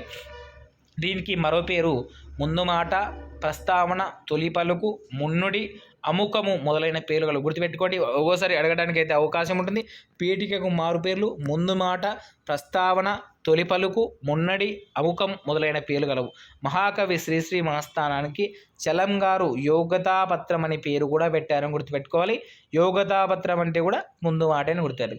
తన కవిత్వానికి ముందు మాట రాయమని శ్రీశ్రీ అడిగితే కవిత్వాన్ని తూచేరాలు తన దగ్గర లేవని చలమన్నాడని ప్రారంభిస్తే గుర్తుపెట్టుకోవాలి. శ్రీశ్రీ వృద్ధ ప్రపంచాన్ని నెత్తురు కన్నీళ్లు కలిపి కొత్త టానిక్ తయారు చేశాడని చలం అన్నాడు. గుర్తుపెట్టుకోవాలి. ఈ వాక్యాన్ని కూడా ఎవరన్నారు? చలం గారు అన్నారని గుర్తుపెట్టుకోవాలి. గుడిపాటి వెంకటాచలం గారు అన్నారని గుర్తుపెట్టుకోవాలి. తర్వాత ఉన్నది సముద్ర లంఘనం. ఇది అయ్యలరాజు రామభద్ర గారు రచించిన ప్రక్రియ చేసి ప్రబంధ పద్యము. ఈయన 16వ శతాబ్దం చెందిన కడప జిల్లా ఒంటిమిట్ట గ్రామానికి చెందినవాడు. శ్రీకృష్ణదేవరాయల ఆస్థానము అయ్యలరాజు రామభద్రు గారు. ఈయన బిరుదులు చతుర సాహిత్య లక్షణ చక్రవర్తి, ప్రతివాద మధుగజ పంచారణ అనే బిరుదులు గల ఎవరికి? మన అయ్యలరాజు రామభద్రుడు గారికి. ఈయన 2 రచించాడు. రామాభ్యుదయ కావ్యం, సకల కథాసార సంగ్రహం. ఈ 2 రచనలు చేసినారు. ఎవరు అంటే మన అయ్యలరాజు రామభద్రుడు గారు. ఈయన శ్రీకృష్ణదేవరాయల అష్టదిగ్గజాల్లో ఒక 2 గుర్తుపెట్టుకోవాలి. ఈయన రామాభ్యుదయ కావ్యాన్ని అలియ రామరాయలు మేనలుడైన గొబ్బిరి నరసరాజుకు అంకితం ఇచ్చాడు. ఎవరికి? గొబ్బిరి నరసరాజుకు అంకితం ఇచ్చాడు. ఈయన శ్రీరామ కథను 8 అశ్వాసాల ప్రబంధంగా మలచాడు. గుర్తుపెట్టుకోవాలి. 8 అశ్వాసాల ప్రబంధంగా. ఈయన ప్రతి పద్యం కల్పన చాతుర్యాత్మకంగా కనిపిస్తుంది. రామభద్రుని కవితా సామర్థ్యమంతా చమత్కారంతో కూడినదని అతని వర్ణాల ద్వారా ప్రస్ఫుటమవుతుందని గుర్తుపెట్టుకోవాలి. ఇక పాఠ్యభాగ నేపథ్యం వచ్చేసి సముద్ర లంఘనం అనే పాఠ్యభాగం రచించిన రామాభ్యుదయంలోనిదని గుర్తుపెట్టుకోవాలి. వర్ణన ప్రధానమైన కావ్యాల ప్రబంధాలు. గుర్తుపెట్టుకో. ప్రబంధంలో 18 వర్ణనలు ఉంటాయని గుర్తుపెట్టుకొని. ఎన్ని వర్ణాలు? 18 వర్ణనలు. దాన్ని నరసింహ పురాణం అది ఇప్పుడు మన దాంట్లో 18 వర్ణాలు చాలా బాగున్నాయి, గుర్తుపెట్టుకోవాలి. ఇక ప్రబంధ పరమేశ్వరుడుగా పేరు పొందినవాడు ఎవరై అంటే ఎర్రన. గుర్తుపెట్టుకోవాలి. ప్రబంధ పరమేశ్వరుడు గారు ఎర్రన. నరసింహ పురాణం రచయిత వారు ఎర్రన. ఆ ఎర్రనలో 18 వర్ణాలు వర్ణించాడని గుర్తుపెట్టుకోవాలి. తర్వాత ఉన్నది మాణిక్య వీణ. మాణిక్య వీణను విద్యాన విశ్వ గారు వచనా కవిత ప్రక్రియలు రచించారు. అసలు పేరు వచ్చేసి విరసగండ విశ్వరూపాచారి. నిక్నేమ్ వచ్చి విద్వాన్ విశ్వము. తర్వాత జన్మస్థలం అనంతపురము, తరిమేల గ్రామం అండి. ఇంకా బిరుదు కళాప్రపూర్ణ బిరుదు. ఇంకా అవార్డు డీలిట్. తర్వాత రచనలు చాలా ఉన్నాయి, కొన్ని చూద్దామండి. ప్రేమించాను ఒకనాడు పెన్నేటి పాట, చాలా చాలా ఇంపార్టెంట్. పెన్నేటి పాట విద్వాన్ విశ్వం, పెన్నేటి పాట విద్వాన్ విశ్వం. ఇది ఎన్నోసార్లు రిపీట్ అయిన బిట్టు. తర్వాత కొన్ని ఉన్నాయండి శీర్షికలు వచ్చేసి అవి ఇవి. తెలుపు నలుపు, మాణిక్య వీణ. ఈ 2 గుర్తుపెట్టుకోండి చాలు. పెన్నేటి పాట, మాణిక్య వీణ, విద్వాన్ విశ్వం. మిగతావన్నీ అవసరం లేదు. మిగతా పత్రికలు ఉన్నాయి. మీజాన్, ప్రజాశక్తి, ఆంధ్రప్రభ, జ్యోతిలో పనిచేస్తాడు. ఇంత మంచి పెన్న తల్లి ఎందుకిట్లా మారనో, ఇంతమంది కన్న తల్లి ఎందుకెండు పోయెనో అంటూ విద్వాన్ విశ్వం గారు తన భావం వ్యక్తం చేస్తారని పెన్నేటి పాపలో వివరించడం జరిగింది. ఆంధ్రప్రభ వార్తాపత్రికలు విద్వాన్ విశ్వం మాణిక్య వీణ శీర్షికలతో ఎన్నో వ్యాసాలు రచించారు. గుర్తుపెట్టుకొని. మాణిక్య వీణ అనేది వ్యాస ప్రక్రియలో ఉంటుందని గుర్తుపెట్టుకొని. ఇది ఆంధ్రప్రభ వార్తాపత్రికలు రాశారు. ఈయన సాహితీవేత్తగా, రాజకీయ నాయకునిగా, పత్రిక సంపాదకునిగా, బహుముఖునిగా పనిచేశాడు. ఈయన సంస్కృతాంధ్ర భాషల్లో పండితుడు. ఈయన శీర్షికలన్నీ భాష, సాహిత్యం, సమాజం, నైతిక విలువలు తదితర అంశాలపై ఉంటాయని గుర్తుపెట్టుకోవాలి. ఇక పాఠ్యభాగం వచ్చేసి ఇతర విశేషాలు వచ్చేసి మాణిక్య వీణ అనే పాఠ్యభాగం విద్వాన్ విశ్వం రచించిన మాణిక్య వీణ రచనా సంపుటిలోనిది. ఈ పాఠ్యభాగం వచన కవితకు సంబంధించింది. మాణిక్య వీణ వచ్చేసి వచన కవితకు సంబంధించిందని గుర్తుపెట్టుకోవాలి. ఇంకా పద్య గేయాల్లో ఉండే ఛందస్సుతో సంబంధం లేకుండా వ్యవహారిక భాషలో రాసే కవితనే వచన కవిత. గుర్తుపెట్టుకోవాలి. అంటే ఎటువంటి ఛందస్సు కానీ అలంకారాలు అవసరం లేకుండా డైరెక్ట్ మనం ఎలా మాట్లాడుతున్నాం అలా ఉన్నది వచన కవిత అంటారు. చిన్ని పదాలు, వాక్యాలతో ధ్వని గర్భితంగా ఉండే కవితనే వచన కవిత అంటారు. వచన కవిత ఛందోబద్ధం లేని కవితా ప్రక్రియ. మానవ జీవన ప్రస్థానంతో కళా కవిత్వం పెనుమరించుకున్న మనిషి నిరంతర జ్ఞానాన్వేషణ అని తెలుపుతున్నది మాణిక్య వీణ అని గుర్తుపెట్టుకొని. మానవ జీవితంలో ముడివేసుకున్న కళలు సాహిత్య మనాదిగా సంక్రమించిన ఆస్తి అని తెలుపుతూ విజ్ఞాన మార్గంలో ప్రయాణించి సంస్కృతిని గౌరవిస్తేనే మనిషి శాశ్వత అవుతాడని తెలిపడమే ఈ పాఠ్యభాగ ఉద్దేశం మాణిక్య వీణ. ఓకే. నెక్స్ట్ గోరంత దీపాలు. మన పులికంటి కృష్ణారెడ్డి గారు రచించిన కథా సామాజిక సేవ అనే ప్రక్రియలో చెందినది. చిత్తూరు జిల్లా వెదురుకుప్పం మండలం జక్కదిన్నె గ్రామం పులికంటి పాపమ్మ గోవిందరెడ్డి గారి సంతానం. ఈయన రచనలు గూడు కోసం గువ్వలు, చాలా చాలా ఇంపార్టెంట్. పులికంటి కృష్ణారెడ్డి గారి గూడు కోసం గువ్వలు కథ రచన. తర్వాత నాలుగల్ల మండపం, కథావాహిని ఈయన రచనలు గుర్తుపెట్టుకోవాలి. ఇంకా ఈయన ఇంపార్టెంట్ ఏంటి అంటే గూడు కోసం గువ్వలు చాలా చాలా ఇంపార్టెంట్ కథ. జనజీవనాన్ని కళ్ళకు కట్టినట్లు రచన చేసే కథ అనిక రచయిత, నటుడు, జానపద కళాకారుడు, కవి, నాటక రచయిత, బుర్రకథకుడు పులికంటి కృష్ణారెడ్డి గారు గుర్తుపెట్టుకోవాలి. తర్వాత పులికంటి కృష్ణారెడ్డి గారు 1960లో ఆంధ్రపత్రికలో రాసిన మొదటి కథ గూడు కోసం గువ్వలు. గూడు కోసం గువ్వలు చాలా చాలా ఇంపార్టెంట్ ఇది కథ. 1960 ఈయన సుమారు 150 కథలు రాశారు. ఈయన నట జీవితం బెల్లకొండ రామదాసు రచించిన పునర్జన్మ నాటకంలో వృద్ధుని పాత్ర ధరించడంతో ప్రారంభమైంది. పునర్జన్మ అనే నాటకంలో వృద్ధుని పాత్ర. పులికంటి బుర్రకథనిగా కుటుంబ సంక్షేమం, వాతావరణ కాలుష్యము, పొదుపు తదితర అంశాల మీద సుమారు 100 బుర్రకథలు రచించి తానే ప్రదర్శించాడు. ఆ పాఠ్యభాగ నేపథ్యం చూద్దామండి. గోరింత దీపాలు అనే పాఠ్యం పులికంటి కృష్ణారెడ్డి రచించిన కథావాహినిలోనిది. ఏది కథావాహినిలో ఇది కథానిక ప్రక్రియ చెందినది. పాఠ్యభాగం మొత్తం కూడా మానవ సంబంధాలు, సామాజిక సేవ ఇతివృత్తాంతో కళ్ళ కట్టినట్టుగా మనోభావాలను పలికిస్తాయి. నెక్స్ట్ భిక్ష శ్రీనాథ మహాత్ముడు రచించాడు. ఈయన 15వ శతాబ్దం చెందినవాడు. ఇక కల్పట్నం భీమాంబ మరయ్య గారి సంతానము. ఆస్థానం పెదకోమటి వేమారెడ్డి. ఈయన చాలా ఆస్థానాలు తిరిగాడు. ప్రస్తుతానికి పెదకోమటి వేమారెడ్డి అని చెప్పుకుంటాం. కవితారీతులు వచ్చి ఉద్దండ లీల, ఉభయ వాక్రోడి, రసాభ్య చిత్తబంధం, సూక్తి వచిత్తి. ఇక రసాభ్య చిత్తబంధం ఇంకొకరికి కూడా ఉంది, మనం ఆల్రెడీ చెప్పుకున్నాం రసాభ్య చిత్తబంధం అని. అది ఎవరో మీరు కామెంట్ రూపంలో తెలియజేయండి. తర్వాత రచనలు వచ్చేసి మార్తా చరిత్ర, శాలివాహన సప్తశతి, పండితరాధ చరిత్ర, శృంగార నైషధం, భీమఖండం, కాశీఖండం, అరవిలాసం, ధనుంజయ విజయం, ఇడావిరామం, శివరాత్రి మహత్యం, పల్నాటి వీర చరిత్ర, నందనందన చరిత్ర అలభ్యం. ఇవన్నీ కూడా ఈయన రచనలే. ఈయన బాగా సీసం తాగుతాడు కాబట్టి సీసబద్యాలకు శ్రీనాథుడు ప్రాముఖ్యత అని గుర్తుపెట్టుకోవాలి. ఇంకా కొండవీడును పాలించిన పెదకోమటి వేమారెడ్డి ఆస్థానంలో విద్యా అధికారిగా పనిచేస్తాడు గుర్తుపెట్టుకోవాలి. రాజమహేంద్రాన్ని పాలించిన వీరభద్రారెడ్డి ఆస్థానంలో శ్రీనాథుడు ఆస్థాన కవిగా పనిచేస్తాడు. విజయనగర ప్రౌఢదేవరాయల ఆస్థానంలో గౌడ గిడ్డినిమ భట్టును తన వాద పటిమతో ఓడించి కనకాభిషేకాన్ని పొందిన కవి సార్వభౌమ బిరుదును పొందాడు. ఎవరి ఆస్థానంలో? ప్రౌఢదేవరాయల ఆస్థానంలో. శ్రీనాథుడు సీసబద్యాల రచనలో మేటి శ్రీనాథ చరిత్రని 15వ శతాబ్ద ఆంధ్రదేశ చరిత్రగా భావిస్తారు గుర్తుపెట్టుకోవాలి. చాలా గొప్ప వాడని గుర్తుపెడతారు. భిక్ష అనే పాఠభాగం శ్రీనాథ రచన కాశీఖండ సప్తమాశ్వాసంలో ఉంది. ఏ దానిలో? సప్తమాశ్వాసంలో ఉంటుంది. తర్వాత అష్టాదశ పురాణాల్లో 18 పురాణాలు రాసిన బ్రహ్మజ్ఞాని వేదవ్యాసుడు గుర్తుపెట్టుకోవాలి. వేదవ్యాసుడు తన 10,000 మంది శిష్యులతో కాశీ భిక్షాటన చేసేవాడు. కాశీ విశ్వనాథుడు వ్యాసుని పరీక్షించి కాశీ నగరంలో భిక్ష దొరకకుండా చేశాడు. వ్యాసుడు కోపంతో కాశీ నగరాలలో నివసించే వారికి 3 తరాల దాకా ధనం, విద్య, మోక్షం కలగదని శపించబోతాడు. పూర్వకాలంలో భిక్ష అనేది పరమ పవిత్రమైన కార్యం. ఈనాడు భిక్ష అనేది మాటలకు కానీ అడుక్కు తినడం అనే అల్పార్థానికి పరిమితమైనదని గుర్తుపెట్టుకోవాలి. ఇంకా మధుకరము అంటే మధుకర వృత్తి అంటే 9 పూలులోని తేనెను గ్రహించినట్లు గృహస్థుల ఇండ్ల నుండి భిక్షను గ్రహించడము అని గుర్తుపెట్టుకోవాలి. ఇంకా చిత్రగ్రీవము ధనగోపాల్ ముఖర్జీ గారు రచించారు. ఎవరు? ధనగోపాల్ ముఖర్జీ గారు రచించారు. ఈయన రచనలు వచ్చేసి కరీ ది ఎలిఫెంట్ ఇంగ్లీష్ రచన అండి. హరిషా ది జంగిల్ ల్యాండ్, గో ద హంటర్, చిత్రగ్రీవం ఇవన్నీ కూడా ఎవరు? ధనగోపాల్ ముఖర్జీ గారి. పైన 3 వచ్చేసి ఇంగ్లీష్ లేనివండి. కర్ ద ఎలిఫెంట్, హరిషా ది జంగిల్ ల్యాండ్, గోన్ దే హంటర్ ఈ 3 కూడా ఇంగ్లీష్ రచనలను గుర్తుపెట్టుకోవాలి. ధనగోపాల్ ముఖర్జీ రాసిన విలక్షణ పుస్తకము అనేది చిత్రగ్రీవం. 1928లో చిత్రగ్రీవం పుస్తకానికి అమెరికన్ లైబ్రరీ అసోసియేషన్ వారి న్యూ బేరీ మెడల్ గెలుచుకుందని గుర్తుపెట్టుకోవాలి. బాల సాహిత్యంలో విశేష కృషి చేసిన వారికి అమెరికా లైబ్రరీ అసోసియేషన్ వారు ఇచ్చే పురస్కారమే న్యూ బేరీ మెడల్ గుర్తుపెట్టుకోవాలి. ఇంకా పాఠ్యభాగ నేపథ్యం ఇచ్చాడు. ధనగోపాల్ ముఖర్జీ గారి పాఠ్యభాగం చిత్రగ్రీవం అనే పాఠ్యభాగం రచించిన ఓ పావురం కథ అనే పుస్తకం నుంచి గ్రహించబడింది. ఈ అనువాద కథను తెలుగులోకి అనువాదించిన వారు దాసరి అమరేంద్ర. గుర్తుపెట్టుకున్నది కూడా ఇంగ్లీష్ బుక్ అండో. ఈ చిత్రగ్రీవం కూడా ఇది అనువాదం దాసరి అమరేంద్ర గారు.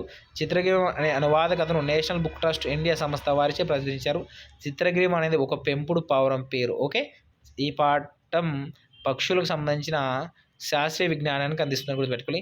తర్వాత 10వ తరగతి ఉపవాచకంను రామాయణ మహాభారతాలు ఇవ్వడం జరిగింది. వాటి గురించి కొంచెం కాన్సెప్ట్ తెలుసుకుందాం. ఇక మానవ జీవితాన్ని సంస్కరించగల మహాకావ్యం రామాయణం. ప్రపంచ సాహిత్యంలో ఆది కావ్యమే రామాయణం. మహాకవి వాల్మీకి చేత విచరించినది రామాయణం. ఆది కవిగా కీర్తింపబడతాడు రామాయణ రచించడానికి. వాల్మీకి అసలు పేరు రత్నాకరుడు, గుర్తుపెట్టుకోవాలి. వాల్మీకి రామాయణం మొత్తం 24 శ్లోకాలతో మొత్తం 6 కాండలతో రచించారు, గుర్తుపెట్టుకోవాలి. అవి 6 కాండలు ఏవి? బాలకాండ, అయోధ్యకాండ, అరణ్యకాండ, కిష్కింధ, సుందర, యుద్ధకాండలు, గుర్తుపెట్టుకోవాలి. రామాయణ కావ్యానికి గల ఇతర పేర్లు ఫలభ్యసద, సీతాజిత మహత్ అని కాదు, పౌలస్త్యుడు పౌలస్త వధ అంటే రావణుడు, గుర్తుపెట్టుకోండి. పౌల్యాస్తుడు వధ అంటే రావణుడి అని గుర్తుపెట్టుకోవాలి. చంపేదే రామాయణం అని ప్రధాన ఇతివృత్తార్థం అని గుర్తుపెట్టుకోవాలి. ఇంకా అమ్మానాల అనురాగం, పుత్రుల అభిమానం, అన్నదమ్ముల అనుబంధం, భార్యాభర్తల సంబంధం, గురుభక్తి, శిష్య నిరుక్తి, స్నేహఫలం, ధర్మబలం, ఇలా జీవితాన్ని చిత్రించి చూపించే కావ్యం రామాయణం. ఎందుకంటే అమ్మా నాన్నల అనురాగం వచ్చేసి దశరథ మహారాజు రాముని గురించి ఉంది. పుత్రుల అభిమానం వచ్చేసి దశరథ మహారాజుపై కొడుకుల అభిమానం ఉంటుంది. అన్నాదమ్ముల అనుబంధం రామ లక్ష్మణ భరత శత్రుఘ్నులది. భార్య భర్తలు వచ్చేసి రాముడు సీతది. తర్వాత గురువు, తర్వాత శిష్యు భక్తి వచ్చేసి మన లవకుశ వాళ్ళ గురువు అయిన మన హెడ్ దీనికి రచించిన వ్యక్తి అయినా. తర్వాత ఈ విధంగా అన్ని బంధాలను తెలియజేసే కావ్యం రామాయణం. మానవ జీవితానికి కావాల్సిన అన్ని బంధాలను తెలియజేస్తే రామాయణం, గుర్తుపెట్టుకుని. రామాయణం పారాయణ గ్రంథం కాదు, ఆచరణ ప్రధాన గ్రంథం. నారదుడు రామాయణ గ్రంథ సంక్షిప్తంగా వాల్మీకి వినిపించాడు, గుర్తుపెట్టుకోవాలి. ఇవన్నీ ఇచ్చేది వాల్మీకి కాలం నుండి జాలవారిన రామాయణ కావ్యం భక్తి కరుణారసాల సమ్మిళితం. సరయూ నదిలో కోసల అనే సుప్రసిద్ధ దేశం ఉంది, గుర్తుపెట్టుకొని. ఏ నది తీరం ఉంది? కోసల, సరయూ నది. కోసల దేశంలోనిదే అయోధ్య అనే మహానగరం, గుర్తుపెట్టుకోవాలి. కోసల దేశంలోనిదే అయోధ్య నగరం, గుర్తుపెట్టుకోవాలి. అయోధ్య నగరాన్ని రాజధానిగా చేసుకుని రఘువంశస్థులు, ఇక్ష్వాకులు పాలించారు, గుర్తుపెట్టుకోవాలి. సూర్యవంశం రాజుల చరిత్రే రామాయణం. ఇది ఇంపార్టెంట్. తర్వాత తెలుగులో జ్ఞానపూట పురస్కారాలు 3 వచ్చాయండి. 1 విశ్వనాథ సత్యనారాయణ గారిది, 2 సింగిరెడ్డి నారాయణ రెడ్డి గారి, రావూరి భద్వాజ గారిది వచ్చింది పాకుడు రాళ్ళు. సింగిరెడ్డి నారాయణ గారిది వచ్చింది విశ్వంబరకు. విశ్వనాథ సత్యనారాయణ వచ్చింది శ్రీమద్ రామాయణ మహాకల్పవృక్షం అని గుర్తుపెట్టుకోవాలి. ఇవి వీరి గురించి. ఇంకా తర్వాత వారి గ్రంథాలు కూడా ఉన్నాయి. ఇక్కడ మీరు తప్పకుండా స్క్రీన్ షాట్ తీసుకొని అయితే చూసుకోవాలి. తర్వాత రామాయణ విశ్వవృక్షం అని రచించిన వారు చాలా ఇంపార్టెంట్. రంగనాయకమ్మ, ముప్పాల రంగనాయకమ్మ అని గుర్తుపెట్టుకోవాలి. అదేవిధంగా రామాయణ కల్పవృక్షంకు ఎప్పుడు వచ్చింది? 1971 వచ్చిందని గుర్తుపెట్టుకోవాలి. విశ్వంబరకు వచ్చేసి 1988లో గుర్తుపెట్టుకోవాలి. 2013లో వచ్చింది ఊరికే అంటే మనకు పాకుడు రాళ్ళకు వచ్చిందని గుర్తుపెట్టుకోవాలి. ఇవి చాలా చాలా ఇంపార్టెంట్. ఇవన్నీ గ్రంథాలండి. కావాలంటే ఈ పీడిఎఫ్ అయితే రేపు అయితే నేను అప్లోడ్ చేస్తాను మన ఛానల్లో. తప్పకుండా లైక్ చేయండి. ఈ వీడియో మీకు అందరికీ నచ్చిందని కోరుకుంటున్నా. మీకు చాలా చాలా ఉపయోగపడుతుంది రివిజన్ కూడా. ఒకవేళ నచ్చితే తప్పకుండా లైక్ చేయండి, మిత్రులకు షేర్ చేయండి. ఇట్లు మీ జేవేశ్వరి. ధన్యవాదాలు మరి.